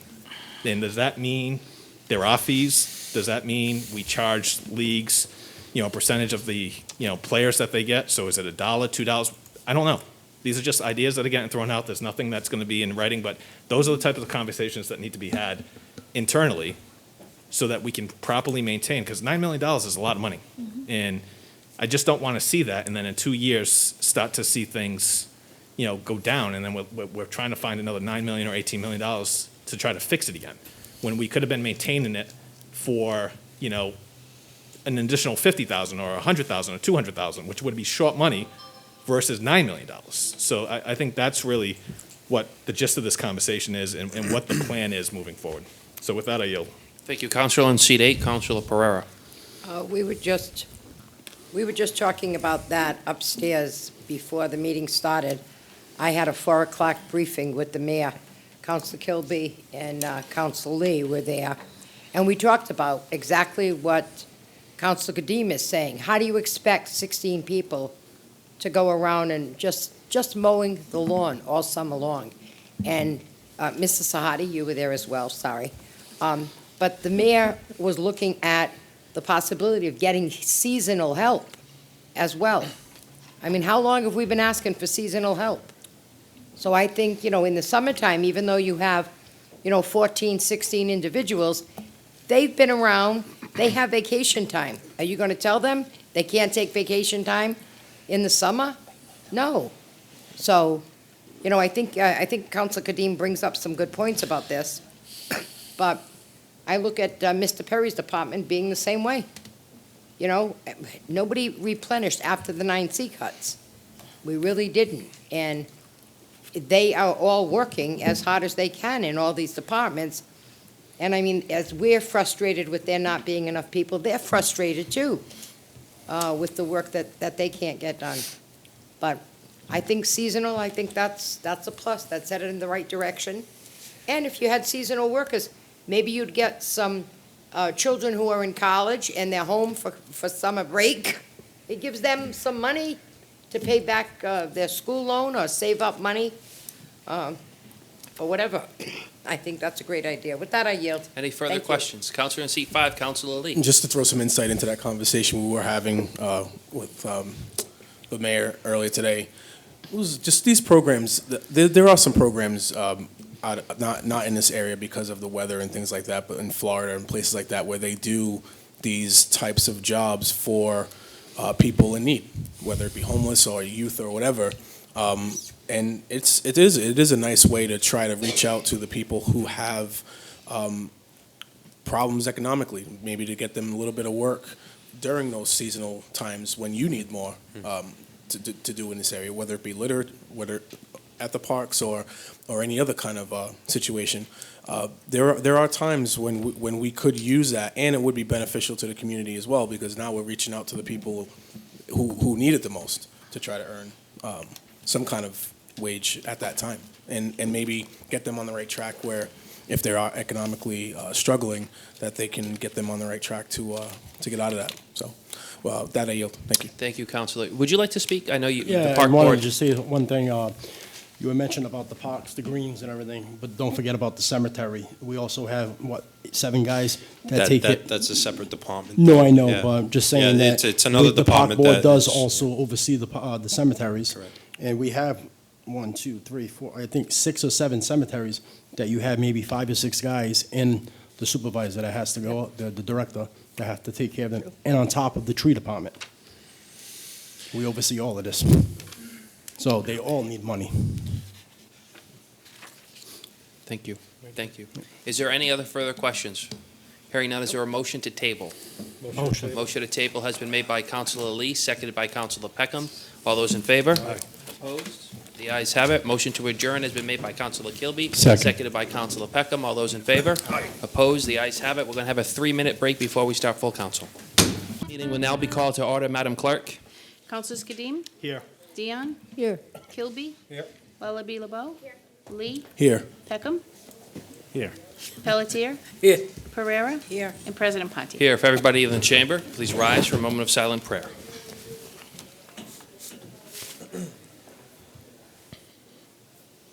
Thank you, and a salute to the flag. I pledge allegiance to the flag of the United States of America and to the republic for which it stands, one nation, under God, indivisible, with liberty and justice for all. Pursuant to the open meeting law, any person may make an audio or video recording of this public meeting or may transmit the meeting through any medium. Attendees are therefore advised that such recordings or transmissions are being made, whether perceived or unperceived by those present, and are being acknowledged and permissible. Madam Clerk. The first item before you is a communication from the mayor and a loan order for Phase 21 Water Main Improvements Project. Motion to authorize to be published and refer to Finance Committee. Motion to refer Second. the item to be published and refer to Finance Committee has been made by Councilor Kadim, seconded by Councilor Peckham. Discussion. Hearing none, all those in favor? Aye. Opposed? The ayes have it. Item number 2 is the mayor's request for an appropriation that the sum of $1,738,680 be and the same is hereby appropriated to school appropriation. $1,282,529 is from the health insurance appropriation, and $456,151 is from state and county assessments. Motion to adopt. Motion to adopt the order has been made by Councilor Kadim, Second. seconded by Councilor Peckham. Discussion. Hearing none, all those in favor? Aye. Opposed? The ayes have it. Item number 3 is a communication from the mayor and a request from Bay Coast Bank giving a $100,000 grant to conduct preliminary water quality data collection and analysis and an updated survey. Motion to accept. Motion to accept and place on file has been made by Councilor Kilby, seconded by Councilor Kadim. Discussion. Councilor in seat 5, Councilor Lee. I just think that this is a generous offer, and we should present a thank you to them in some way, shape, or form. Of course. With that, I yield. Madam Clerk. Yes. Councilor in seat 8, Councilor Pereira. I think this is a good idea. This is for the road company that's down by the South Wartupa Pond. They're moving their ramp to another side to be, it's a little bit deeper water. That row center, hopefully they'll get more people involved in that rowing program, but they do rowing programs for free for veterans as well.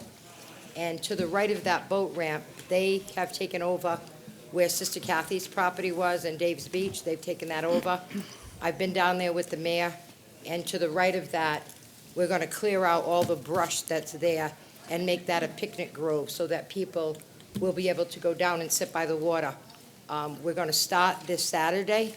Anybody who wants to volunteer, be there around 9. And during the week, the upcoming week, the sheriff department will be sending some inmate crews down to help with that also. The other side, where the boat ramp is, to the right of it, I cleared that out about 3 years ago, and it's still pretty clear, but we're waiting on Attorney Teresa Patton from DOT to look over the paperwork that she had somewhat 3 years ago from Bill Kenny when he was here on his first stint, and Mr. Kenny is working on that.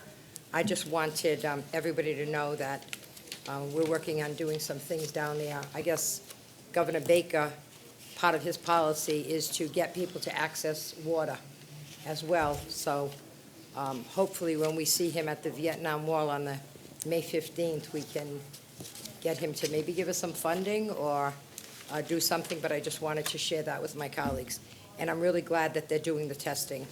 I also have talked to DEP, to Millie, and this testing comes at a good time to see the quality of the water, because sometimes in hot weather days, if the water is stagnant, there's an issue with it.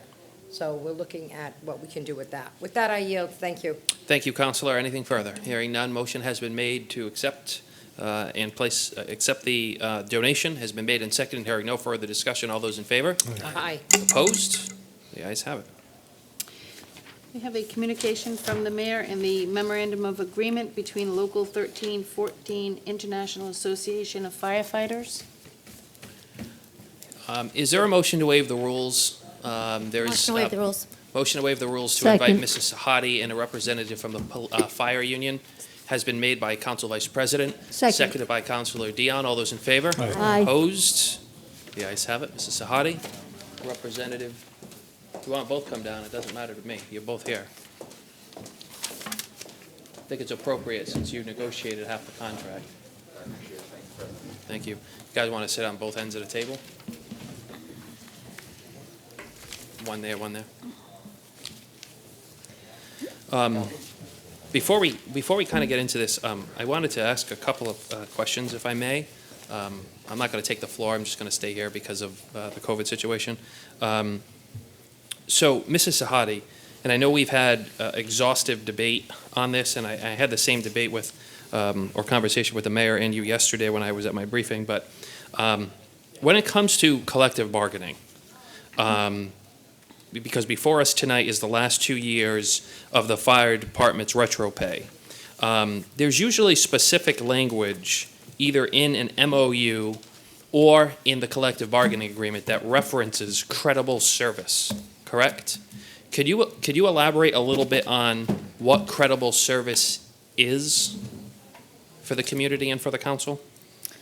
Certainly, Council President. So credible service is referenced in this particular MOU that is in front of you this evening. It's referenced in Item 2, Article 3. Credible service is the step that an employee would come in on with prior municipal or state experience. So as an example, if an employee is being hired, in this particular case, we're talking about the fire department, if they're being hired by the fire department and they have worked in another department within the city or another department within another community, doesn't necessarily have to be a fire department or public safety, and they have 4 years' worth of experience, they would come into the fire department at step 4. So let's, and I appreciate that as an example. So let's say, for instance, someone is, I don't want to dumb it down, but let's just use it a more practical term, okay? So let's say somebody is working as a clerk in Bristol County. It could be a clerk in Somerset Town Hall, Swansea, Sheriff's Office, doesn't matter. And they're working there for 7 years. Then they decide they want to be a firefighter. So they go through the firefighter exam, they go through the academy, and then they're hired. Are you saying that the 7 years of service to another community or another department is going to be moved over to them, and they are going to be moved in at a higher group, at a higher step, as if they were working in the fire department for 7 years, at a higher step, a higher pay, and with higher benefits? That's my understanding. Okay, so this MOU before us isn't just service time, it's steps and service. That's correct. So as you see in Article 3, eligible for all compensation levels, steps, and years of service shall be determined by credible service.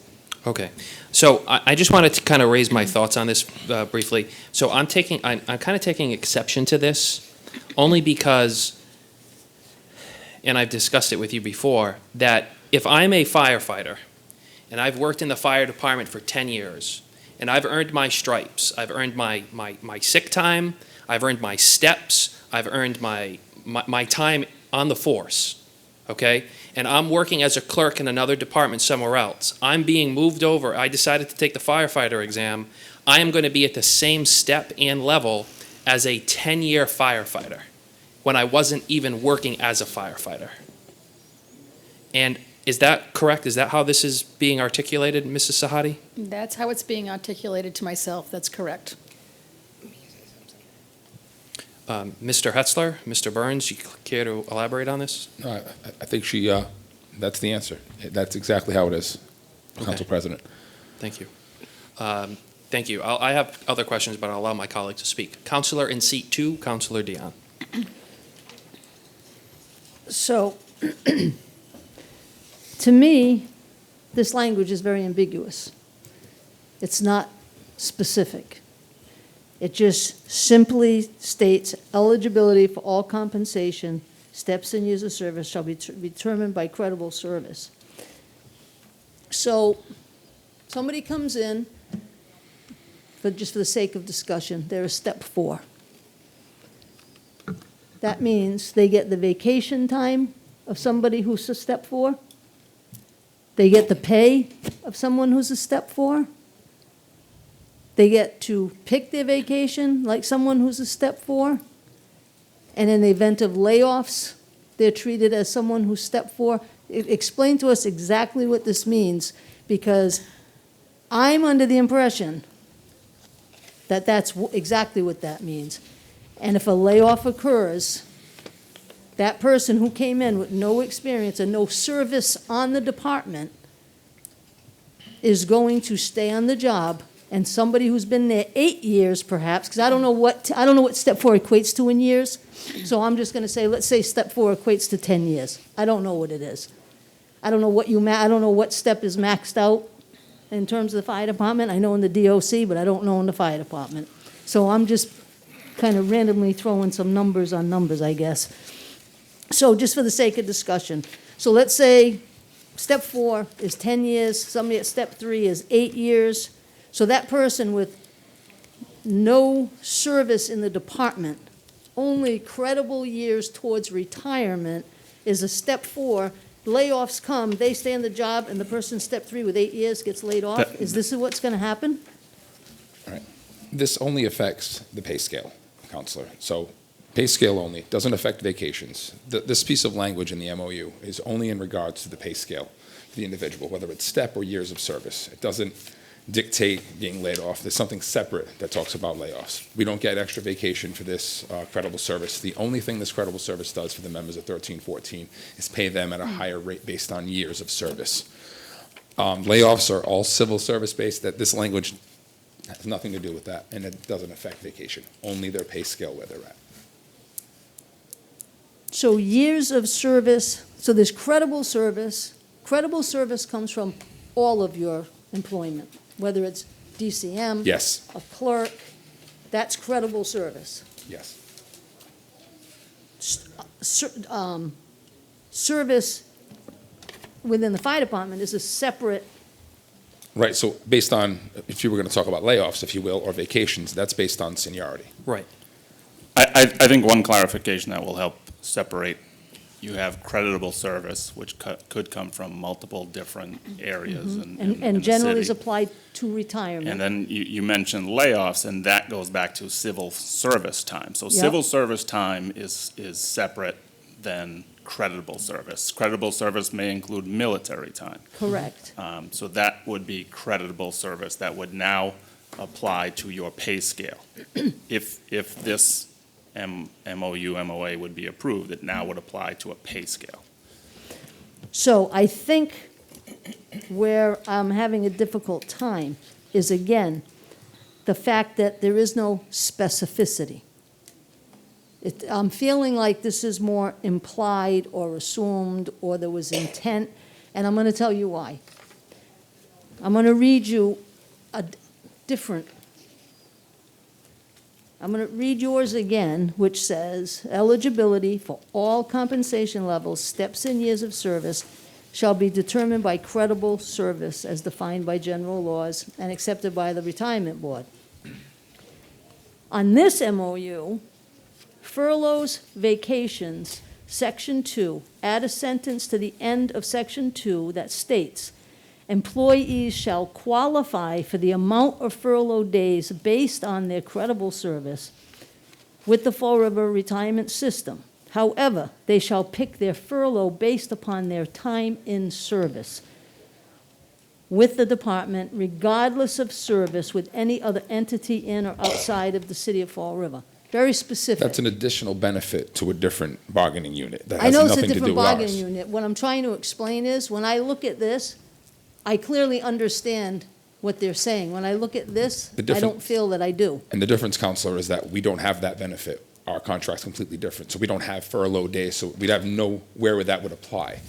Where it Okay. could apply, I guess, would be vacation, but as you can see, that does not apply to us. All right, so let me ask another question based on specificity. So since this doesn't for me, again, it does not completely explain it, makes me think that if somebody wanted to take it to a different step, that they would have an argument, because this doesn't say this applies only to, and it doesn't apply in this circumstance. And I get what you're saying about the seniority, the civil service, but credible service generally is related to retirement. It doesn't generally have anything to do with anything No, else. Counselor, I completely understand your question. And Okay. I would like to acknowledge that contract language is very nuanced, and someone who's in the middle of that contract has some knowledge of it, and someone just picking it up and reading it in that moment, it might seem vague, right? So to your point about specificity, it starts off by narrowing the scope of the impact, and it tells you that it hits for compensation for steps and years of service or seniority. So that's the scope. It doesn't leave it open for interpretation for layoffs or further. But don't steps and years of service relate directly to vacation and They- layoffs, et They cetera? do. However, if you reread that section, it does start off by narrowing the scope and talking about the compensation. So that is the only thing where seniority and steps is in relation to this agreement. It's not just saying in general, creditable service and seniority. And I completely understand where you're coming from. There are times I have to reread and go over everything, some of the things that I've written, or coming from our attorney. So it's nuanced, I get it, but this section actually narrows the scope right from Jump Street. It talks about the compensation and that seniority and that's where it ends. Like Josh said, it doesn't, President Hetzler, it doesn't impact, they call them furloughs, I think, ours are vacation tours, it doesn't impact that. Layoffs are governed by civil service, there's a very specific layout where a civil service department, so you get laid off by seniority in civil service. So it's actually happened. I had a classmate of mine in the academy come over from DPW. There are people who have come over from EMS as paramedics at the time civil service, and that added to their fire department time. There are other people who came from EMS when it was no longer civil service, and that didn't help them. It didn't increase their seniority. So this is the layoff side of it is pretty well spelled out, and something we're unfortunately pretty familiar with in this city, and we've had those questions and the nuance of, well, what does this mean? What if I left this department? What if I transferred here? How does that impact me? And it really just comes down to civil service seniority time. And credible service doesn't count for that. Okay, because obviously, I guess you're realizing that my main concern would be that somebody with service time on the job, the actual job, would be laid off before somebody who just came in with this credible service and was at a step higher than they were. That would be totally unfair. 100% on board with you. That seniority is one of the few benefits the rank and file members have, and that's something we hold on tight to. And seniority is one of those things. In our contract, under the squad article, I think it's Article 44, and I think it's Section 8H, it describes if the city should be forced to go to layoffs, that we still go from the junior man and work higher. And we don't take into account that they have this additional certification. Because what we want to do is remain with that sanctity of the junior guys get laid off and the senior guys remain on the job. That is something that we value and will fight for. And that the intent of this MOA, and I'm sure President Hetzler can explain that to you, had nothing to do with layoffs, seniority, or anything like that. What article did you say you thought that was in? Article 44, I think, discusses squad, and I think it's Section 8. I'm not sure why I can't say that word this evening, but Section H. All right, I'll yield for now, thank All you. right, can I just avoid a little bit of confusion here? So there's two separate aspects. There's seniority and there's credible service, right? We have two separate sections of Mass General Law that articulates credible service and seniority. And I think what Councilor Dion was trying to delineate is seniority, as well as myself, is incredible service. So here's what I'm trying to understand, and this is the issue that I have. So, like I said before, if I was working somewhere else for 7 years, I get the service time, vacation time, fine. We're not talking about military. We're not talking about other public service departments. We're talking about if I'm sitting as a clerk, for example, in the sheriff's office for 7 years, I'm going to be moved, and I want to be a firefighter. I'm going to be moved over to the fire department. I'm going to be taking the step that I was at, a higher step than a normal probationary firefighter would be on my first day. So what my issue is you have I think it's going to open up a huge morale problem. And I don't know if you remember, I've talked to some firefighters about this, quite honestly, the last couple of days, is that if you're going to set that precedent now, you're going to have a big issue going forward. This might not affect us from the last 2 years in retro, but I personally believe that going forward, if you are going to take a clerk or somebody who was a janitor at another department, and I'm not trying to disrespect the profession, I'm just trying to look out for the firefighters that have been working in the city for 15 years or 10 years, and you have somebody else that's graduating at the same pay structure, steps, and benefits as you would be if you were there for 15 years. No, it's a point well taken, and I completely understand that. And I would suggest, whether or not I agree with it, this is probably a conversation the union had probably 20 years ago when we introduced pay for degrees. You know, you could be a firefighter that shows up with, a master's degree, and you're going to get paid more than a guy who had 5, 6, 7, 8 years on the job because of that master's degree. So that already is kind of like this institutional separation of pay. And I don't always agree with it. There are firefighters that agree with it. There are firefighters that disagree with it. That's another part of it. The big change is that scenario that you just discussed, the clerk somewhere sliding over to the fire department for everyone else. Right now, that person doesn't get compensated on that creditable service time from another department. If this is passed, they now get paid on that creditable service. That's the change. That's where it begins, that's where it ends. So it doesn't impact any other part of our structure of the job of a contract. Well, it's going to be steps and years of service, because that's what the MOU And says. so, again, it's nuanced, so steps equate to a certain pay level. So in the police department, they may have a different step structure than the fire department. So they don't, if they're on step 8 on the police department, they don't all of a sudden jump in. We look at what the years mean in our contract. We kind of look at it and say that, okay, they'll slide in here. And that's what it would look like. That's why our language is different than the police language for credible service.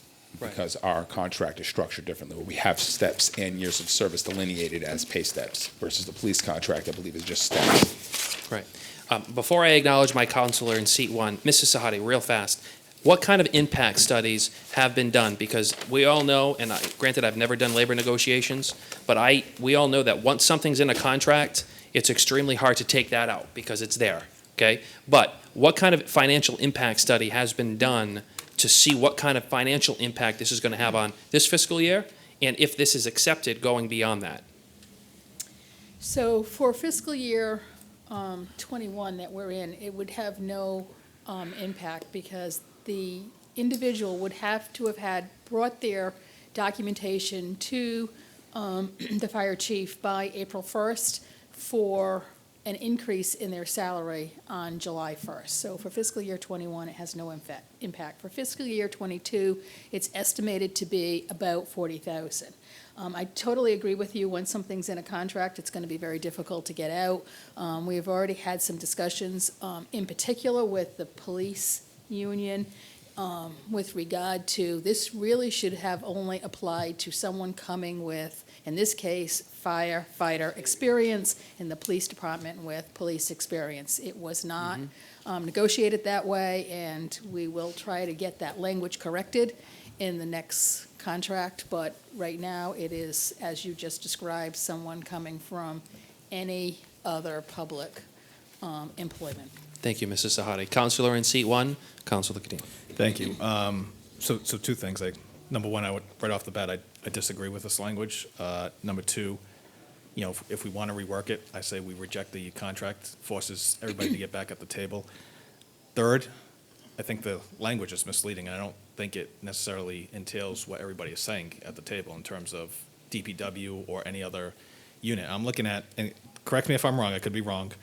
I'm looking at chapter 32, and I'll read the language again. It says, effective July 1st, 2021, eligibility for all compensation levels, steps, years of service, and I think it was important that you pointed out civil service, because that ties in and provides the surety that it's only going to be to steps and years of service, and that's where this language resides, is under wages and salaries. So, shall be determined by credible service as defined by General Law, Chapter 32, and accepted by the Fall River Retirement Board.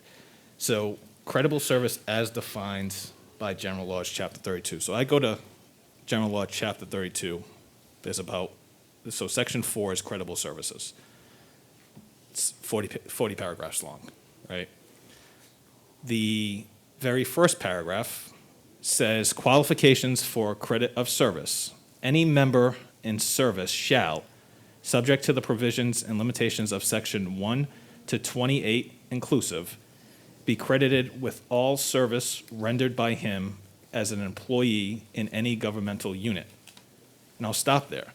Any governmental unit doesn't mean DPW, it doesn't mean any department, it just means any governmental unit, whether that's a municipality, whether that's the state. So from my standpoint, and I would support, firefighter to firefighter. I can't support and won't support, a DPW or somebody in the police department moving over. I think the intent and the benefit, and when you start going to these other paragraphs, it talks about leave, right? So it talks about military leave, making sure that when they do have the military leave, that leave is constituted for credible years of service. I agree with that. It talks about if a unit is taken over by a government entity, that whoever was working in that, I'm assuming private sector, those years of service would carry over. It doesn't, unless I'm missing it, it doesn't say anything in terms of, other municipal departments. So if you're coming over from the school department or, like I mentioned, the police department, treasurer's office, that you would automatically get that step. So I personally would like to see that clarification, because I think it's important that it's for the services that you're providing, so fire service.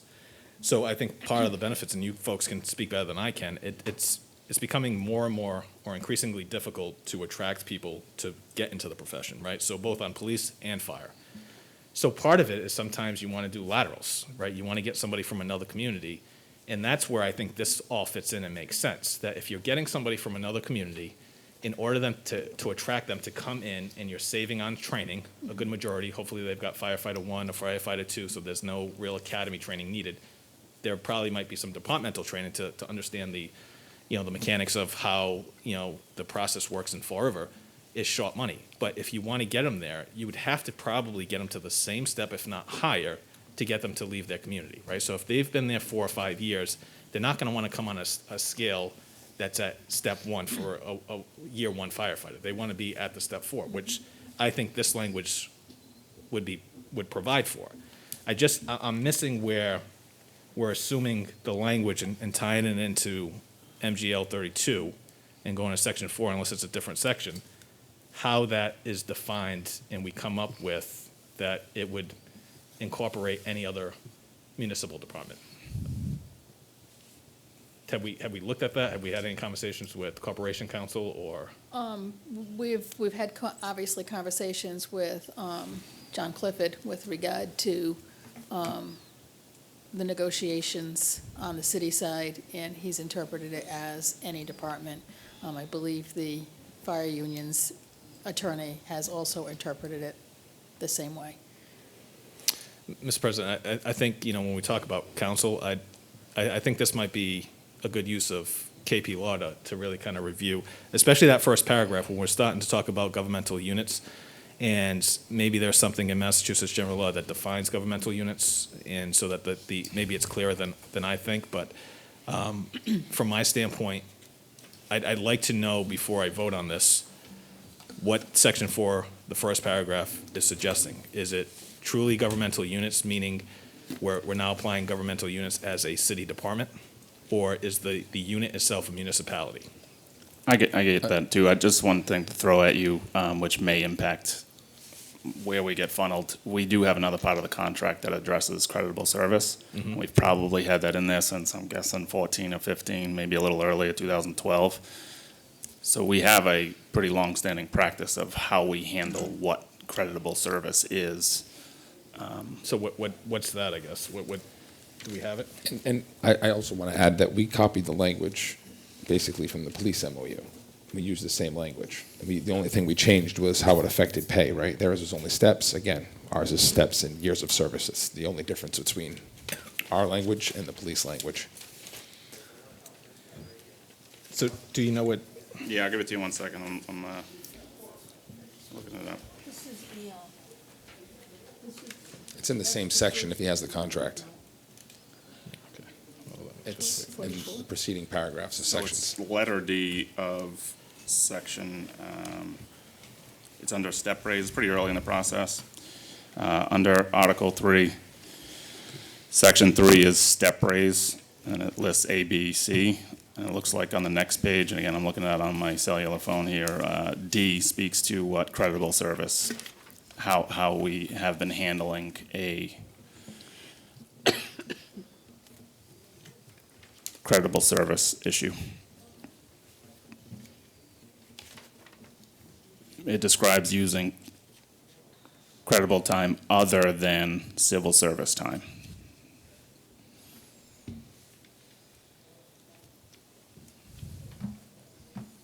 You said it again, where it is? It's in section 3, it's under step raised, bunch of letters over there, I think it's D. Page 4, yeah. See, I don't have the pages in front of me, thank you. Just what page did you say? Or I I'm can't see sorry. them. 5. Five? Oh, D is on 5. So if that's the case, then what's, I guess then what's the purpose of the language that's being instituted? Right. Because I read it, I see what you're saying. It says, in no case will a member utilizing credible time other than civil service time in achieving 25 years be paid more than a member of the same rank. So, That was an existing benefit. no, so That, how, that used credible service to give a bonus, if you will, to someone with 25 years. And you were able to use creditable service to reach 25 years, not necessarily firefighter time. This is only 25 years, so you're trying to. This gave you that benefit at 25 years, including credible service.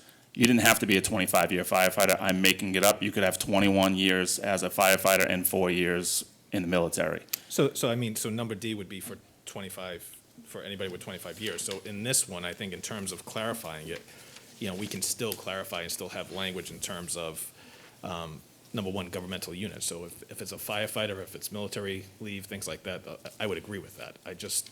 From my standpoint, I don't know that I want to see, somebody who's been working for the city just jump into. Right, and so as it stands, I think this affects at least 20 members of our unit, and none of them were, necessarily a clerk. I think 2 of them worked for the city outside of public safety. The rest of them, the credible service comes from military, police, corrections.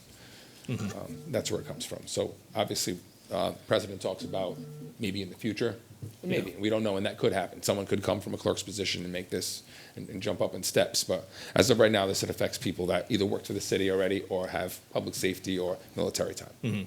So again, I guess from my standpoint, I'm okay with that. I think I would like to clarify that. And I want to also just kind of emphasize what Council President said. I'm not trying to demean any other department, right?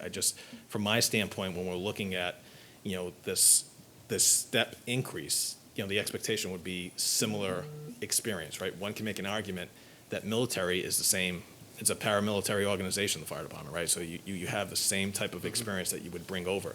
I know they offer firefighting service in the military, not necessarily saying that every military individual will have that experience, but it's similar to military police and going over to the police department. So I can support that. I'm good with that. My concern is coming from the Parks Department, DPW, the Treasurer Collector's Office. I don't know that necessarily should translate into, going at the, a step 4 or 5, right? If they've got 10 years of service, whatever the step rank structure is. So that's just my take as one counselor.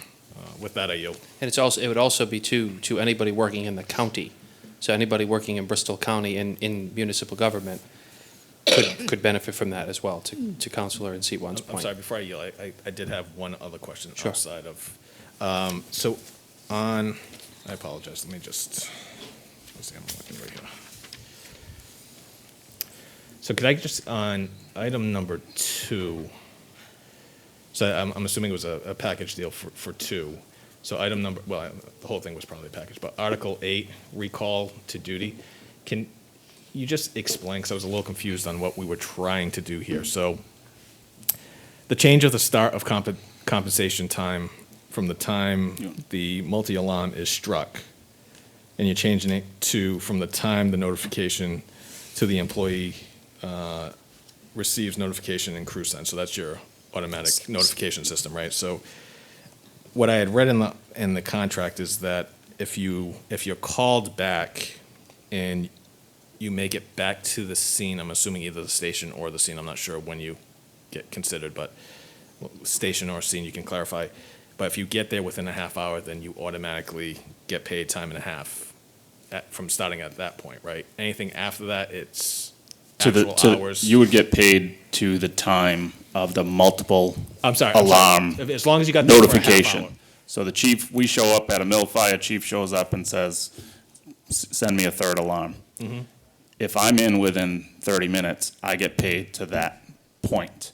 I didn't necessarily get notified at that point. Back in the day, we had rotary phones and pigeons and whatever you can imagine. So I guess that's where I was getting confused. So you got paid What's the to- difference? So now, so now the benefit is to the city that if we have a mill fire show up, it's a computerized system, they immediately notify everybody. You're getting paid to when you get notified as long as you're within 30 minutes, not to when the multiple alarm was struck. Oh, so you're okay, so that's the difference. Currently, I get paid, as long as I'm within the 30 minutes, I get paid. So let's just say the multi-alarm was struck at 5. You're saying you may not potentially get notified until 6, right? In the For past, CrewSense? In not that- now, because of the computerized portion, yeah. So what's the savings or difference? Like, is it? What is what? So, I guess I'm trying to figure out an increment, like, is there a difference? Is it a half hour, an hour between? Each situation is going to be different. I didn't understand you at first. You might have a fire that looks pretty normal and there's a second alarm and, or it looks pretty normal and takes a little while. That alarm could come in, the multiple alarm could come in much later. And again, But I guess how what lo- I'm trying- what I'm how trying to long does figure it take somebody to get to a phone? Because what used to happen is somebody would drive from their home, come into headquarters, they'd call everybody. It was a very long process. Sometimes you could maybe have Just a going to firefighter car get or paid. whatever it is, right, to the computer, phone, just. Yeah, it's an app. We have an app now. So if, say, we call it a general alarm, we get a mill fire, we need all the troops, they click a button, it sends that out to everybody, and we're all coming in. As long as you're in within 30 minutes, you get paid to 5 o'clock. If I get in at 5:45, Councilor Kadim, and I was notified at 5, I start getting paid at 5:45.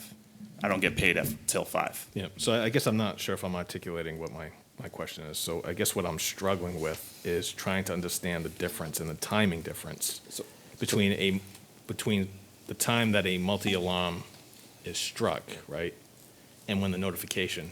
I mean, it's almost pretty instantaneously, isn't it? So I guess the benefit to the city in this situation is that it used to, before we had the app to use, somebody would have to call everyone. So you Right. might not get to call the 180th guy on that list until, 2 hours later. Well, he got paid for those 2 hours. Mhm.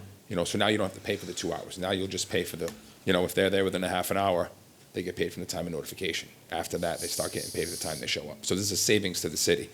So, Counselor, I believe that there is a savings to the city from the way it was explained to me, using the old system. But now, because there's an app, there really isn't any savings, because everybody's notified at the same time. Well, I guess that's what I was getting at. That's from- how I from- understand from- it as well.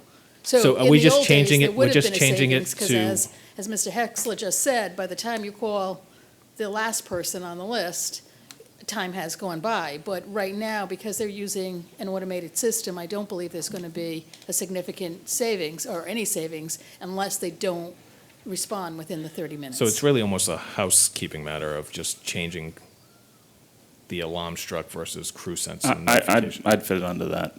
Right? that mechanism. Yeah, it's more housekeeping. If this would have happened when we didn't have Crew Sense, this would have been a much more dramatic change. Okay. Having the instant notification on an app definitely Yeah. shrinks that window. Okay. Thank you. With that, I yield. Thank you. Before, Councilor in seat 8, Councilor Pereira. How long has this MOU been in place with the credible service? For how many years? The one that's- new, Counselor. It's brand new? Because I had talked to Chipper Camara, and he said that they had something similar to that years ago. That, you know, let's say that somebody was in the military and they came in, they had to wait and get the 10-year mark. But when they got the 10-year mark, then they changed seniority. They would go above other people that had already been there. So I just wondered if this was a kickoff from that maybe. I don't think that section is any, I'm not familiar with Talked to that him being in the about that. It was contract. pretty interesting. He said, yeah, the man, you know, whoever it was, jumped over him. I would agree that if it was someone who was a firefighter in one of the towns or cities around us, and they've been trained, and they come in, and they have so many years that they come in with those years of experience. But I don't think that if somebody has no experience in firefighting but worked somewhere else, doing whatever, that they would come in and get that pay when other people have worked so many years to reach that step. It just doesn't really, doesn't seem fair to the manpower that's there already. I mean, what benefit do you see to this? The benefit to this is members of our unit, our union, the benefit to them is that they've actually served their community before. So the time that they put towards serving their community, serving their country now counts. So they start getting paid at a little bit higher rate, you know, from jump versus Well, waiting I'm that not time. saying that if somebody was a veteran and came in, I would go with that. Or, you know, they were out serving the country, whatever, that they would come in. It's almost like if you take a civil service test, but you're a veteran, you get extra points or get put Right. to the top of the list or whatever. I'm not against that, and if somebody worked as a firefighter in any other location, if somebody worked as a firefighter in Oklahoma, and they were moving to Fall River and took the civil service test and got on, and they were there for 4 years, that they would, obviously, they're making a little bit more, that they would come up at a higher level because of the experience that they have. But somebody coming in that has no firefighter experience whatsoever, it's almost unfair to the people who work there now. That's my point. So it's definitely a benefit to those members that have credible service to use. I will say that most of them, like I articulated a little while ago, have experience in public safety, police officers, corrections. I would even go as far as to argue that the ones that were, let's say, the water department or DPW, I mean, they gain knowledge that is, you know, valuable to the fire department. You know, the two individuals that I can think of, they know the streets better than anybody else, you know, because they worked for the city. The person who's on the water department understands the water system. He might know some things that no one else knows. Even a clerk in an administration position in the fire department or maybe fire prevention, you know, there's value to it. It is a benefit, and some members may look at it as, you know, oh, wow, you know, my morale. I don't think that is the case. You know, there may be one or two members, but overall, I think it's a good benefit for us. Well, I think, and the president can correct me if I'm wrong, but did we do the police officers last meeting? Yes. And they had the same thing in their MOU. Right. It was the same thing. So, just a point. But I thought that they had that in their MOU because it was something that the previous administration had put in. It wasn't a brand-new thing at this point. Point of So I guess clarification, if I may. There's always that competition. And I don't mean to interrupt, just point of clarification. Was the step in there also with the PD? Because I thought it was just time I carried don't have over. that contract in front of me.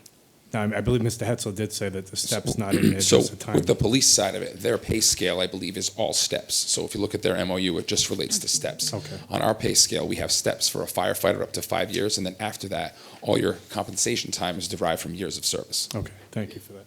I'm sorry to Okay, interrupt. that clarifies it a bit. But, you know, they had theirs in, and it was, I mean, did theirs go with seniority too?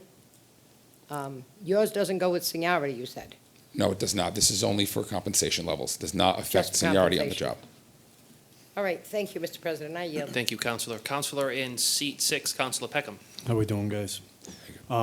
my only issue would be with what Council President said, is the morale aspect of it. That's, I sit on a union where we negotiate these type of issues, and we used to have it in where if a clerk for the Department of Corrections, say she was a clerk for the superintendent or whoever, we go, 4,000 clerks in my department, but say they did 31 years as a clerk for the superintendent.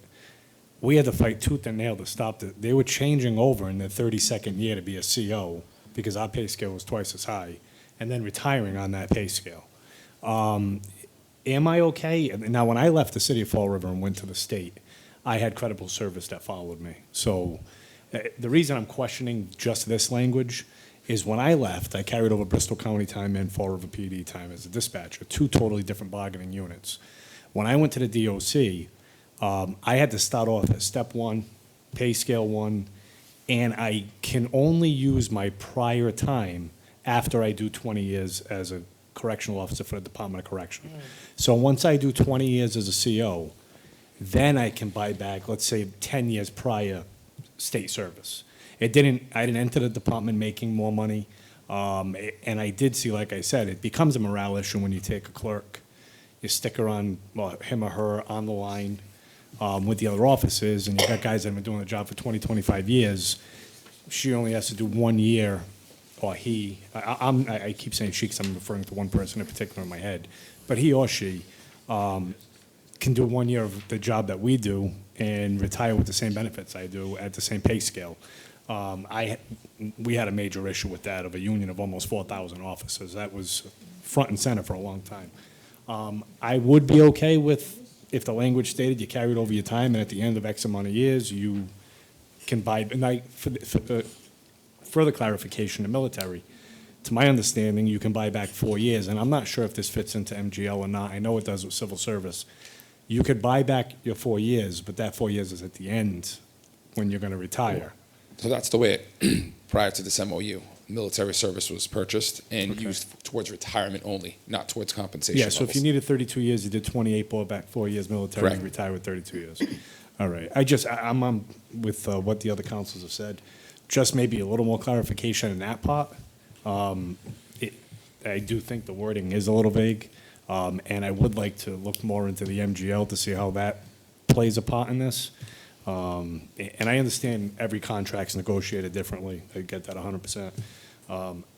I just want to make sure that, again, the morale factor is taken care of and that we are copacetic with what we should be doing with the contract. None of my members came to me and, and were unhappy with this, but based on the story that you just told us, obviously I could see that becoming an issue, but as of right now, nobody's raised that concern with me. Okay.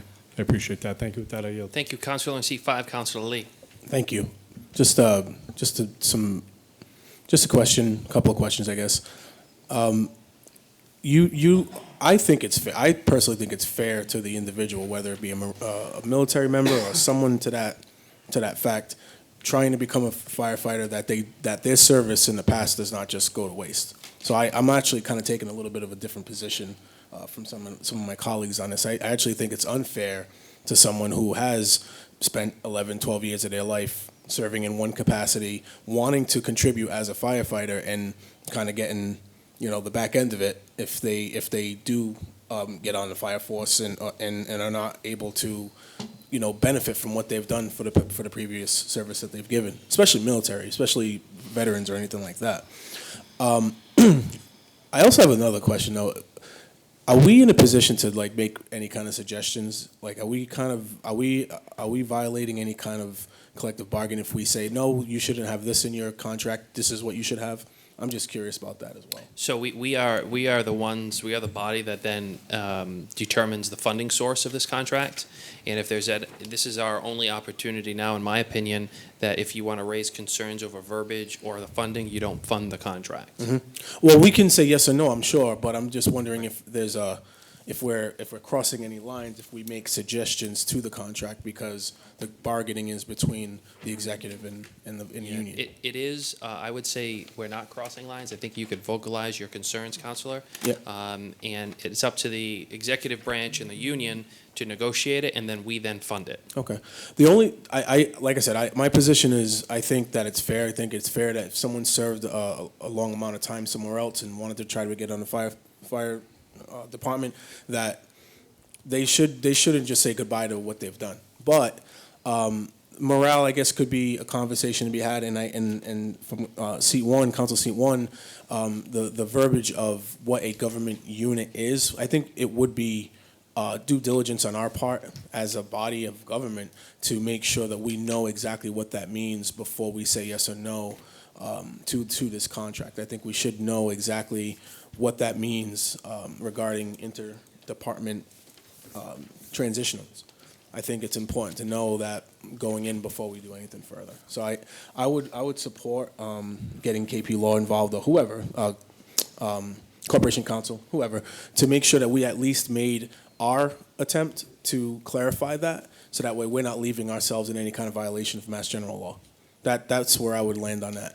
But I do think it's actually fair to an individual who wants to transition to the fire department to see their service. And the suggestion by Councilor Peckham to modify that, if that's not against any kind of collective bargaining law, I would like to see if that's a suggestion that would be considered as well. So that I yield. Thank you. Thank you, Counselor. Before I acknowledge counselors in seat 1 and 2, do any other counselors who haven't spoke want to speak on this? Hearing none, Counselor in seat 1, Counselor Kadim. Thank you. I guess to Counselor in seat 5's point, so I don't disagree with military time, because I think that's completely different and should be carried over.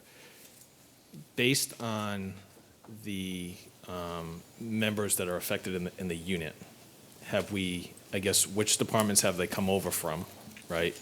What step, if it was 10 years or whatever the case may be, if they're at a 10-year step and they're going into step 1 of a fire department, are they making money or are they losing money? Because I think that's ultimately the discussion that needs to be had, because this is nothing other than compensation. So from my standpoint, if you're making money going into step 1, then why are we talking about putting somebody in step 4? Because now instead of getting a 10% increase because they've shifted, we're talking about a 50 or a 60% increase. And I'm making those numbers up. I don't know what that is, right? So There's probably no 60% increases going to the fire only on the department, EMS side. So just because I think that's the conversation that needs to be had, because for the most part, police and fire are probably the higher salaries, and not to say, listen, the responsibilities are greater than what you would see on the water department or any other department. So I recognize that, but there are stipends associated with it, so the overall base pay and different benefits going into that you folks have that other departments don't have. I think that's also a determining factor as to somebody obviously making a jump to go into the fire department. So the one thing is, I would agree in Council seat 5 if we had people within our city government in our own departments losing money making the transition, right? So then I think then we should be having a conversation, if that's the case with our own internal employees, that the union and the administration agree that as opposed to going to step 1, they should be on step 2, so that there's an increase, so that not either, it's not like a lateral movement in terms of pay, and it's not a reduction, right? So I would support something like that if that's the concern. But if the concern is, they're going to be making or seeing a pay increase, then, let's just move them 2 or 3 more steps so that they get more of a pay increase. I don't, because the only benefit we're talking about in this particular article is wages. And so that's where I would stand on that piece. So with that, I yield. Counselor in seat 2, Counselor Dion. Yeah, I'm just going to read a little bit here. So the contract that we're discussing was negotiated under Chapter 150E of the Massachusetts General Law, Collective Bargaining Law, between the City of Fall River and the bargaining agent for the employee group. The members of these bargaining units are civil service employees whose seniority is determined by Chapter 31, Section 33 of Mass General Law. Chapter 32 is limited to retirement, and the definition of credible service is used to compute total time that can be used for years of service, creditable for retirement benefits, not for active employee benefits. So, again, I still have a problem with, are we mixing apples and oranges? I think at this point, I think Counselor in seat one's suggestion to have this reviewed is a sensible one, and I'd make the motion to do that. Second. Motion to get a legal opinion from KP Law with respect to determining the legal definition of the word government in Section 32 of Mass General Law has been made by Counselor Dion, seconded by Counselor Kadim. Discussion?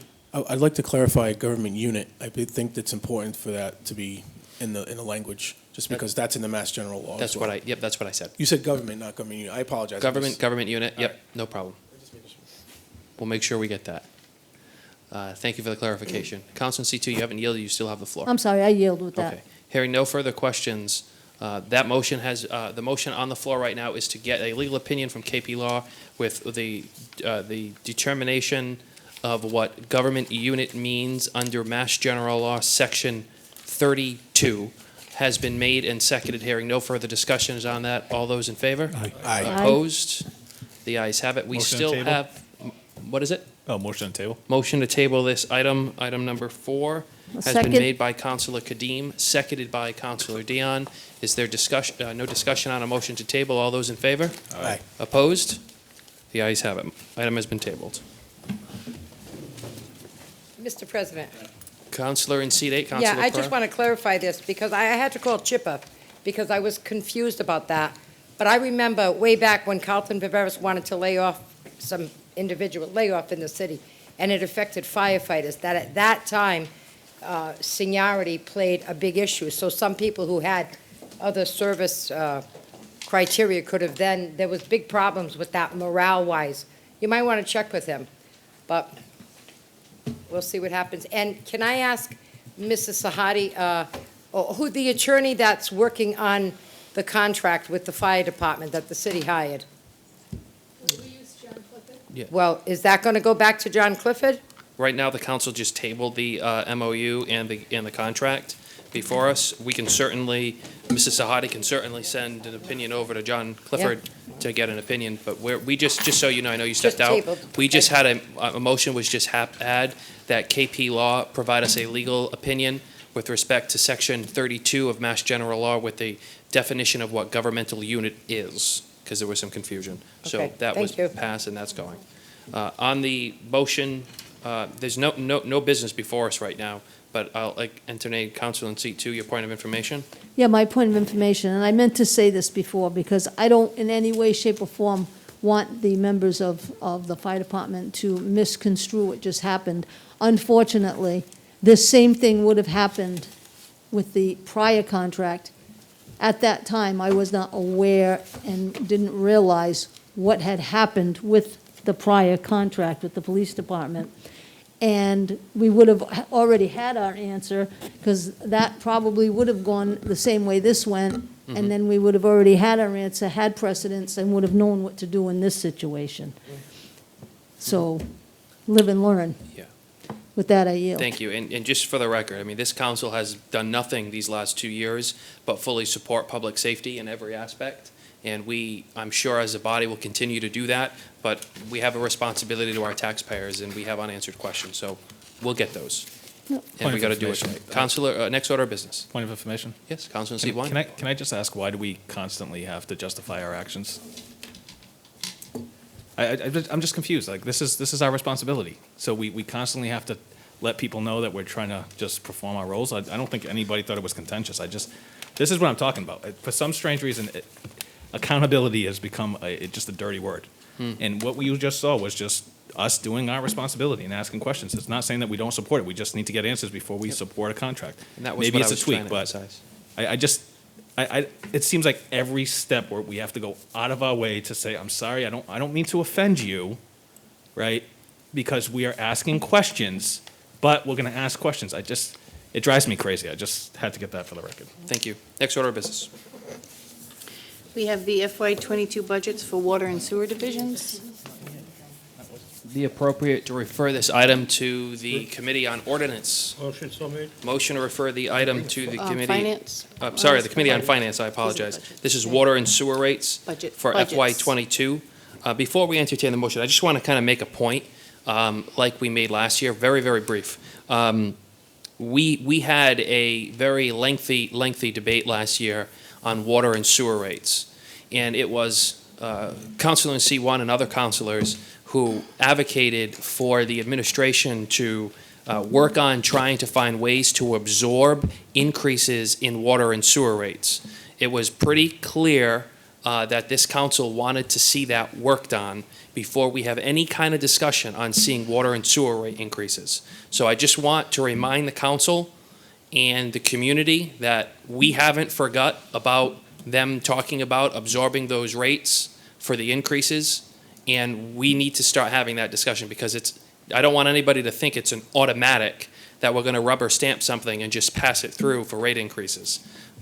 So I just want to let everybody know, we haven't forgot that the discussion was had at the last budget briefing where we got some heat for increasing water rates, that it was their job to see what they can do to work within their department to see future increases. So I'm not saying, where I'm going with it. I just want to remind the community and the administration of where we're at because we haven't forgot that. The motion has been made to refer to the Committee on Finance and seconded. No discussion on that. Hearing none, all those in favor? Aye. Opposed? The ayes have it. There wasn't, what's the problem? Apparently, there wasn't a motion made for the referral of finance. Motion to refer. Motion to refer to finance has been made and seconded, made by Councilor Pereira, seconded by Councilor Peckham. Hearing no discussion, all those in favor? Aye. Opposed? The ayes have it. We have the proposed water and sewer rate increases for FY 2022. Motion refer to ordinance? Motion to refer the item to Second. ordinance has been made and seconded. Made by Councilor Kilby, seconded by Councilor Pereira. Discussion? Hearing none, all those in favor? Aye. Opposed? The ayes have it. Item number 7 is the resolution for the Community Development Year 2 Annual Action That Plan. has to go to finance. Motion to refer to finance would be appropriate. Motion to refer to Made by finance. Councilor Pereira, seconded by Councilor Peckham. Discussion? Hearing none, all those in favor? Aye. Opposed? The ayes have it. We have recommendations from the Traffic Commission to amend Motion to refer to ordinances. ordinance. Motion to refer to ordinance has been made by Councilor Second. Pereira, seconded by Councilor Peckham. Discussion? Hearing none, all those in favor? Aye. Opposed? The ayes have it. Whereas many fire stations in the city of Fall River are very old and in need of upgrades and repairs, and whereas the Stanley Street Fire Station is in dire need of replacement as it was built around 1900 to house horse-drawn fire trucks, and whereas a capital plan is greatly needed for all fire stations, now therefore be it resolved that the Committee on Public Safety convene with the administration and the fire chief to work on a fire station building capital plan and begin developing a feasibility study for both a new Stanley Street Fire Station and a full renovation of the Central Station. And be it further resolved that this information, once completed, be referred to the Committee on Finance for discussion and implementation. Is there a motion to adopt? Motion to adopt. Motion to adopt has been made by Councilor Peckham, seconded by Second. Councilor Second. Dion. Discussion, the sponsor of the resolution, Councilor in seat 1, Councilor Kadim. Thank you, Mr. President. So I recognize that you filed a very similar resolution a couple of years back, but it really didn't go anywhere. I'm cognizant of the fact that we've got feasibility studies in some type of form or fashion. However, at the last meeting, we had the chief and the EMS director come before us on essentially a space building to be an attachment for EMS. Meanwhile, we still have these two stations that have had at least 2 years of feasibility with zero discussion.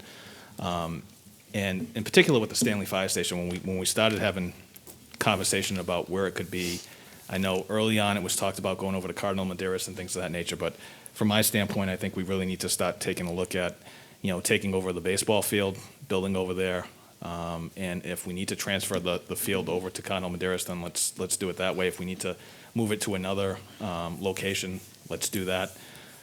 If there is a need to replicate, right? But I think at the end of the day, we need to really put our buildings in prioritize what we need to start looking at. We've been talking about water building, we've been talking about DPW, we've been talking about fire stations for a very, very long time, right? The center station needs to be renovated completely. The wallpaper company is up for sale now. We should be having conversations. Does it make sense? And I know it's taken property off the tax roll, but does it make sense to take that property? Parking's been an issue. I mean, we don't get opportunities very often, but I think we need to start having conversations about what our stations look like and what makes more sense. What I will say is that if you would have presented to me a Stanley Fire Station or a renovation over at the Central Fire Station in Stanley Street, that would have taken priority over the building that we just approved, even though it was only a $2 million building or so over at headquarters, right? So I think when we start talking about capital items, and this is something I've been talking about, is we need the totality of a capital plan. All our buildings, and we need to start talking and seeing what, improvements need to take place, and then we need to prioritize it with the administration and this council, and we need to stay on that plan.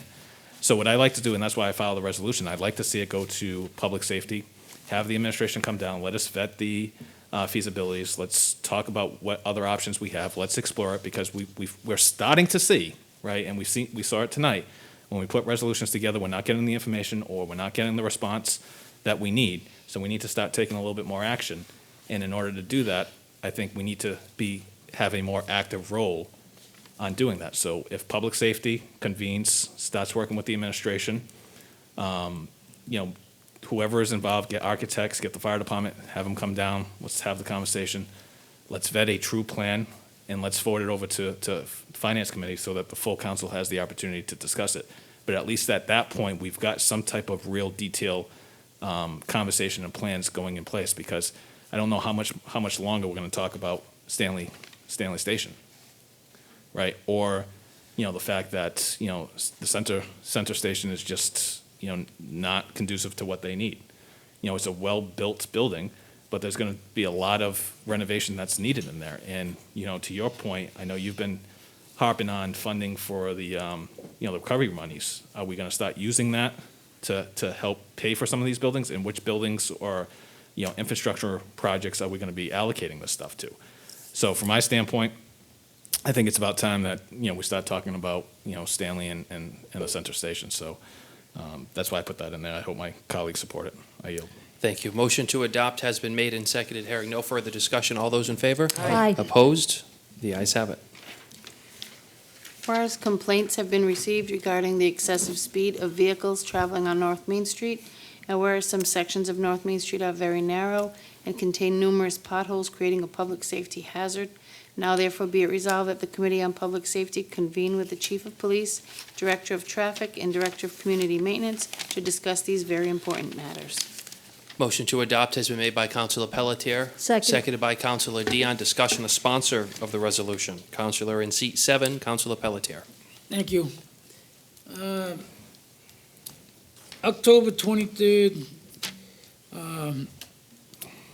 I get informed that we have problems on North Main Street, and I tried to avoid sending it to public safety. I took it upon myself to see if I could straighten out the problem down here, and we sent letters out to Chief of Police, Laura Ferreira, John Perry, Monica Souza, and Acting Mayor, Mr. Ponte, as well. And I've got a letter again written by Mr. Coelho stating that it's worse than ever. So a lot of time went by. We had the machine that gives you how fast you're going. We had the police department down there. It seemed to be working all right. So I think if I can't do it by myself, then we need some help to determine what the problem is and how we address it. I understand there's going to be a light on Weaver Street, but, the constituents are still saying there's a problem down there, and I'd like to get to the bottom of it, and the best way is to send it to public safety and have a good hearing and invite everybody down and trying to square it away. With that, I yield. Thank you, Councilor. Just so you know, when that did happen back in that day, We did send some additional patrolmen down. We also then at that point sent the speed kiosk that we have. After you've done your work on this, that kiosk is back down on North Main Street the last Right. couple of days, which I know you know. So hopefully that does help. That shows the reduced speeds. So I think your resolution is obviously timely. I talked to the chief, and the chief did send Yep, the monitor. kiosk, yep. And I got some information on it, but it doesn't, the information I got don't seem to be that bad. But I'll share it with the committee, when they call the committee. And, we'll bring everything out, put it all on the table and see what we can do. Thank you. Thank you. Thank you, Councilor. In seat 6, Councilor Peckham. No, this is specifically North Main and Weaver? No, No, well, North Main That Street. area it in starts general. 816 up. Okay. It is good, and I'm looking forward to it because we've all been by North Main and Weaver, I think. It's been an issue for the past year and so many months.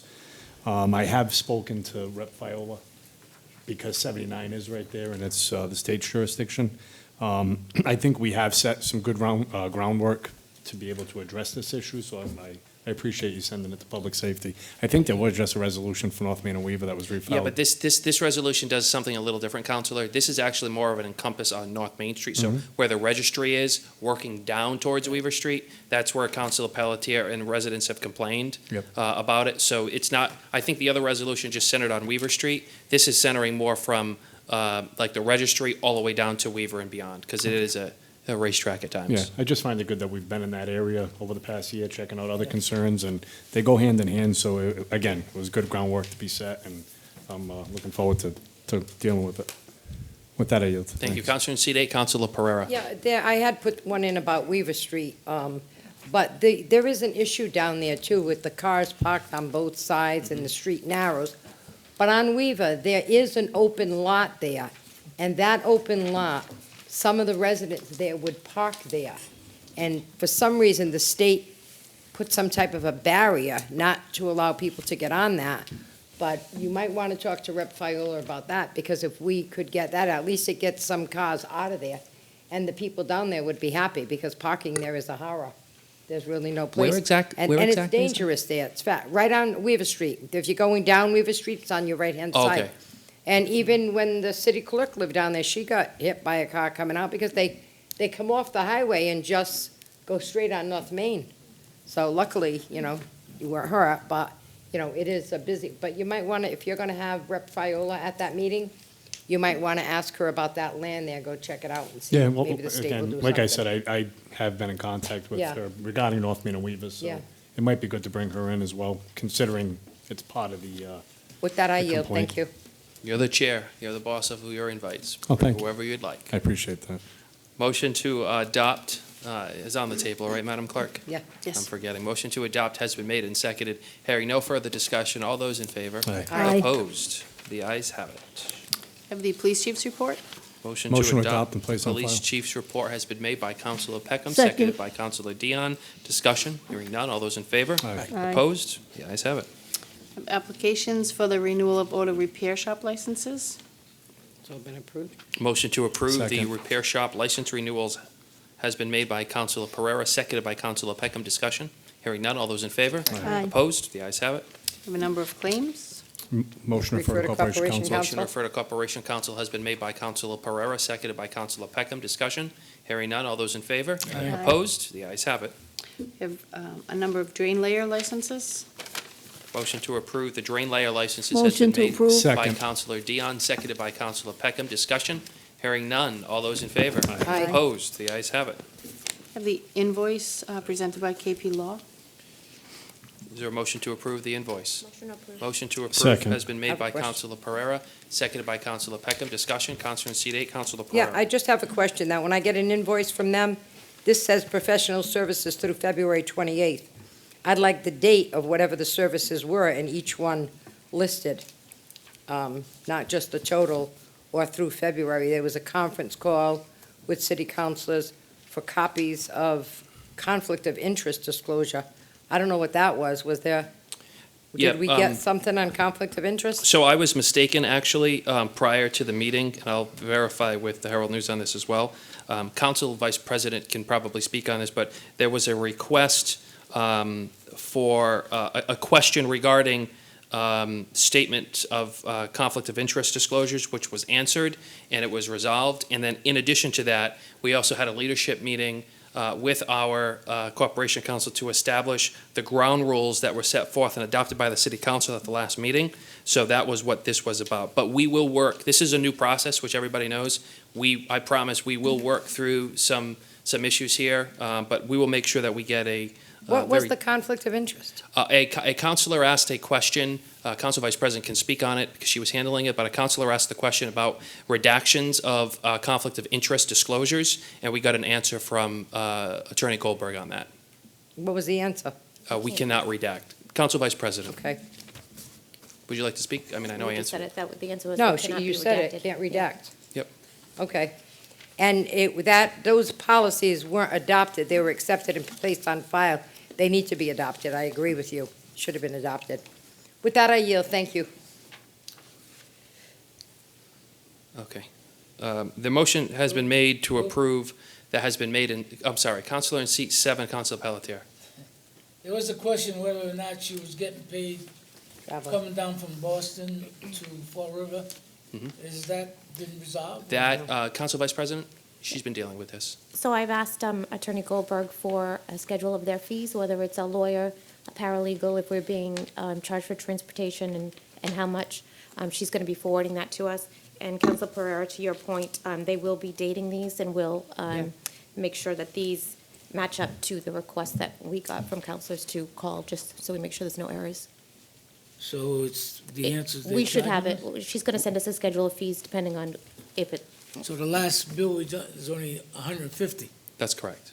So we're gonna probably have to pay travel time, is that what we're saying? We- they're going to send us a schedule. Yep, Yeah. they're going to send us a schedule. We haven't got any other bills. Yeah. This was just done all through telecommunications prior to her coming down. So she was at the last ordinance committee meeting. We haven't received that bill yet. We will. We'll look at it. As Council Vice President said, we'll link it up and make sure that it's accurate before we put it on. And just so you know, I mean, I'm putting this on as a courtesy to the council so that you guys are fully aware of what's happening here in the billing. There's nothing behind the scenes going on or anything. I just wanted the council to be aware of what's actually happening. Okay. Thank you. Council in seat 8? I'm not saying there's anything going on behind the scenes. But I got to tell you, when the RFP went out, it was specific. The RFP was specific to what whoever put in for that attorney job was. And now, it is not what the RFP said. Things have changed. So I personally, Like what? well, the RFP stated that they had to be here, whoever the attorney was, would be here the second and fourth Tuesday of every month, and once in July and once in August, that they would be available to all counselors at committee, whatever subcommittee meeting. That the other thing that was on there was that they would be available by phone, by fax, by email, whatever, and even in parentheses, it said after hours, and we don't have a contract. We don't know if we're paying for mileage. We don't know if we're paying for copies, if we're paying for stamps, if we're paying for secretarial work. We don't know. And I really want to know those things. And then we got the policies the other day. Hey, accept and place on file. Even today, when we were at a briefing, I think it was Council Lee said we're still looking for something, the contract with them or something. We mentioned something about KP, or was it you, Brad? Oh, no. There's no I contract. did mention KP, I'm sorry. Yeah. Excuse me. There's no contract that is being signed with KP Law. We adopted their RFP.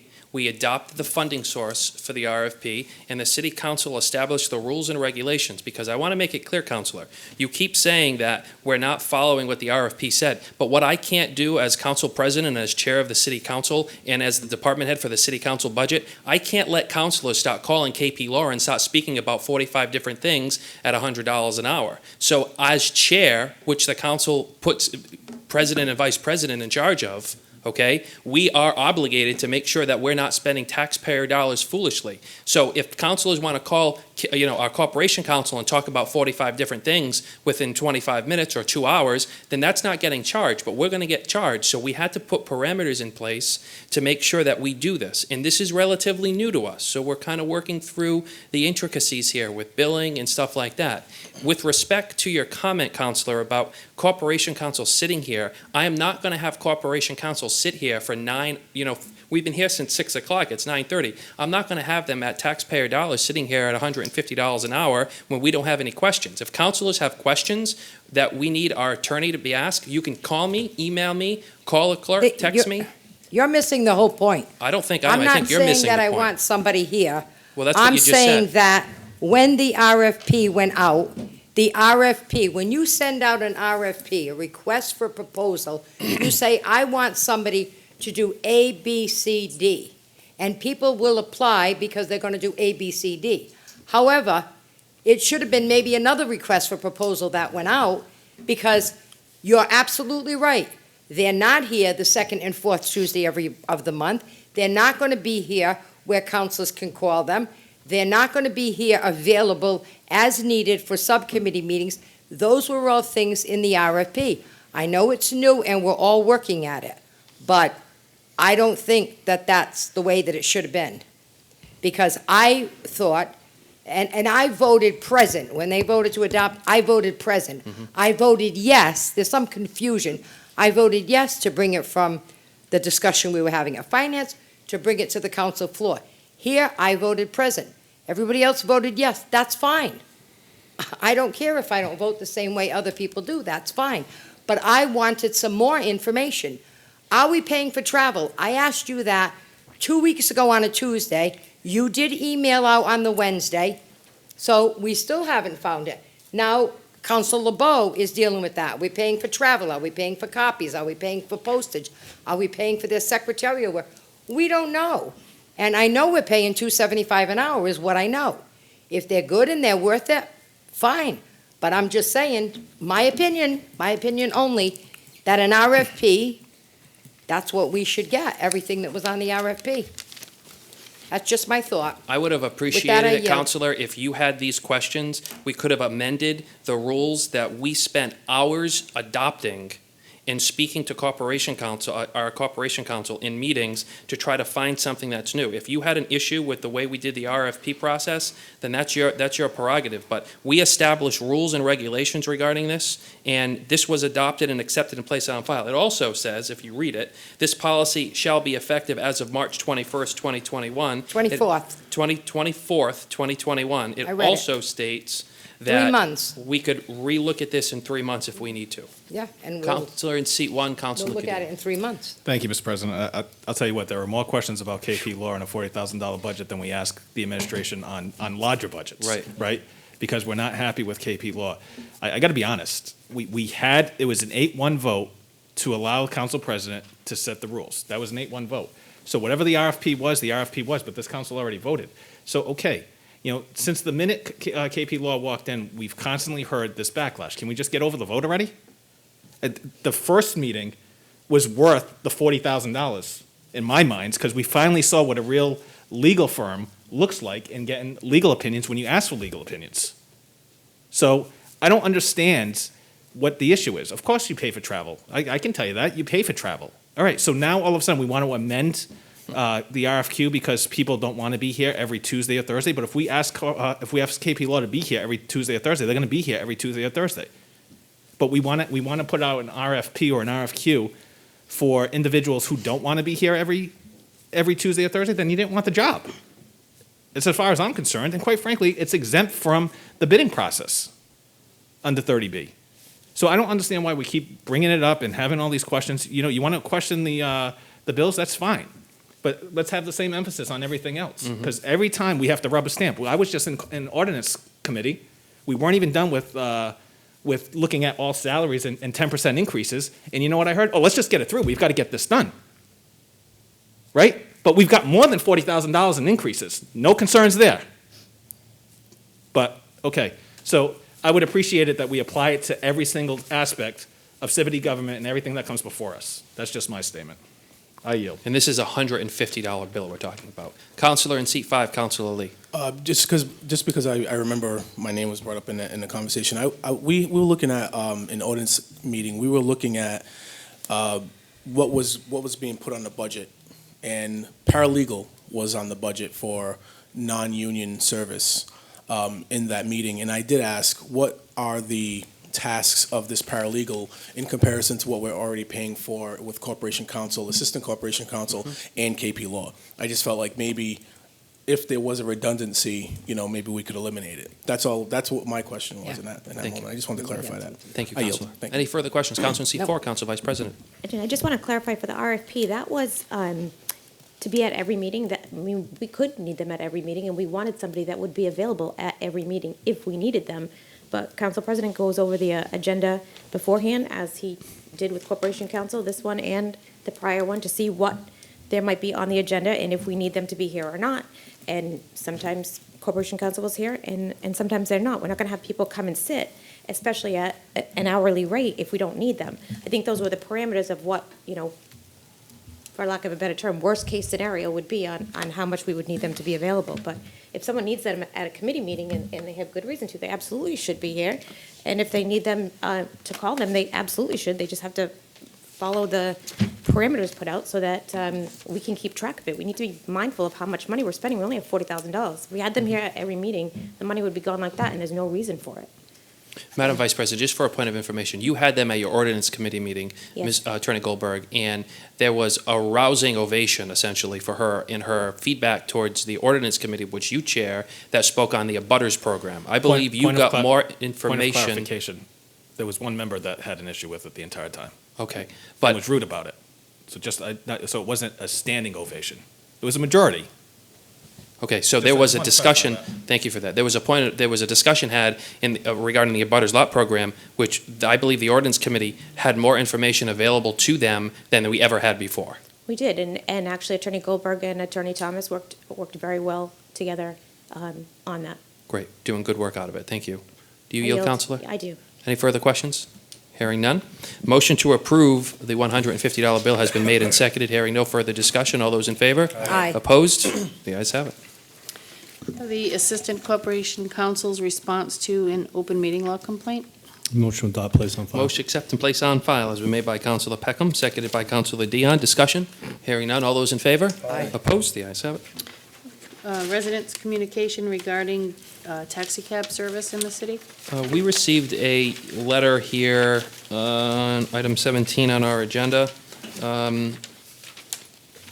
Speaking, is there a motion to refer to regulations? Is there any, Council Vice President? contact information for this person? No, ma'am, it's anonymous. Oh, so we couldn't even really invite the person to regulations? No. Motion accept and place on file? Motion to accept. Has been made by Counselor Peckham, seconded by Counselor Dion. Discussion? Hearing none. All the, Counselor in seat 4, Counsel Vice President? Yeah, I would just say that if whoever is, wrote this letter is watching, if they were to give their name and number, they could even just call the clerk and let them know, and, I feel like that we could help them with this in some way, but we can't help them with no information. Agreed. Thank you very much, Counselor. Motion to accept and place on file has been made and seconded. Hearing no further discussion. All those in favor? Aye. Opposed? The ayes have it. We have minutes of the Committee on Finance Motion and to regular adopt. council meeting. Motion to approve the minutes has been made by Counselor Peckham, seconded by Counsel Vice President. Hearing discussion.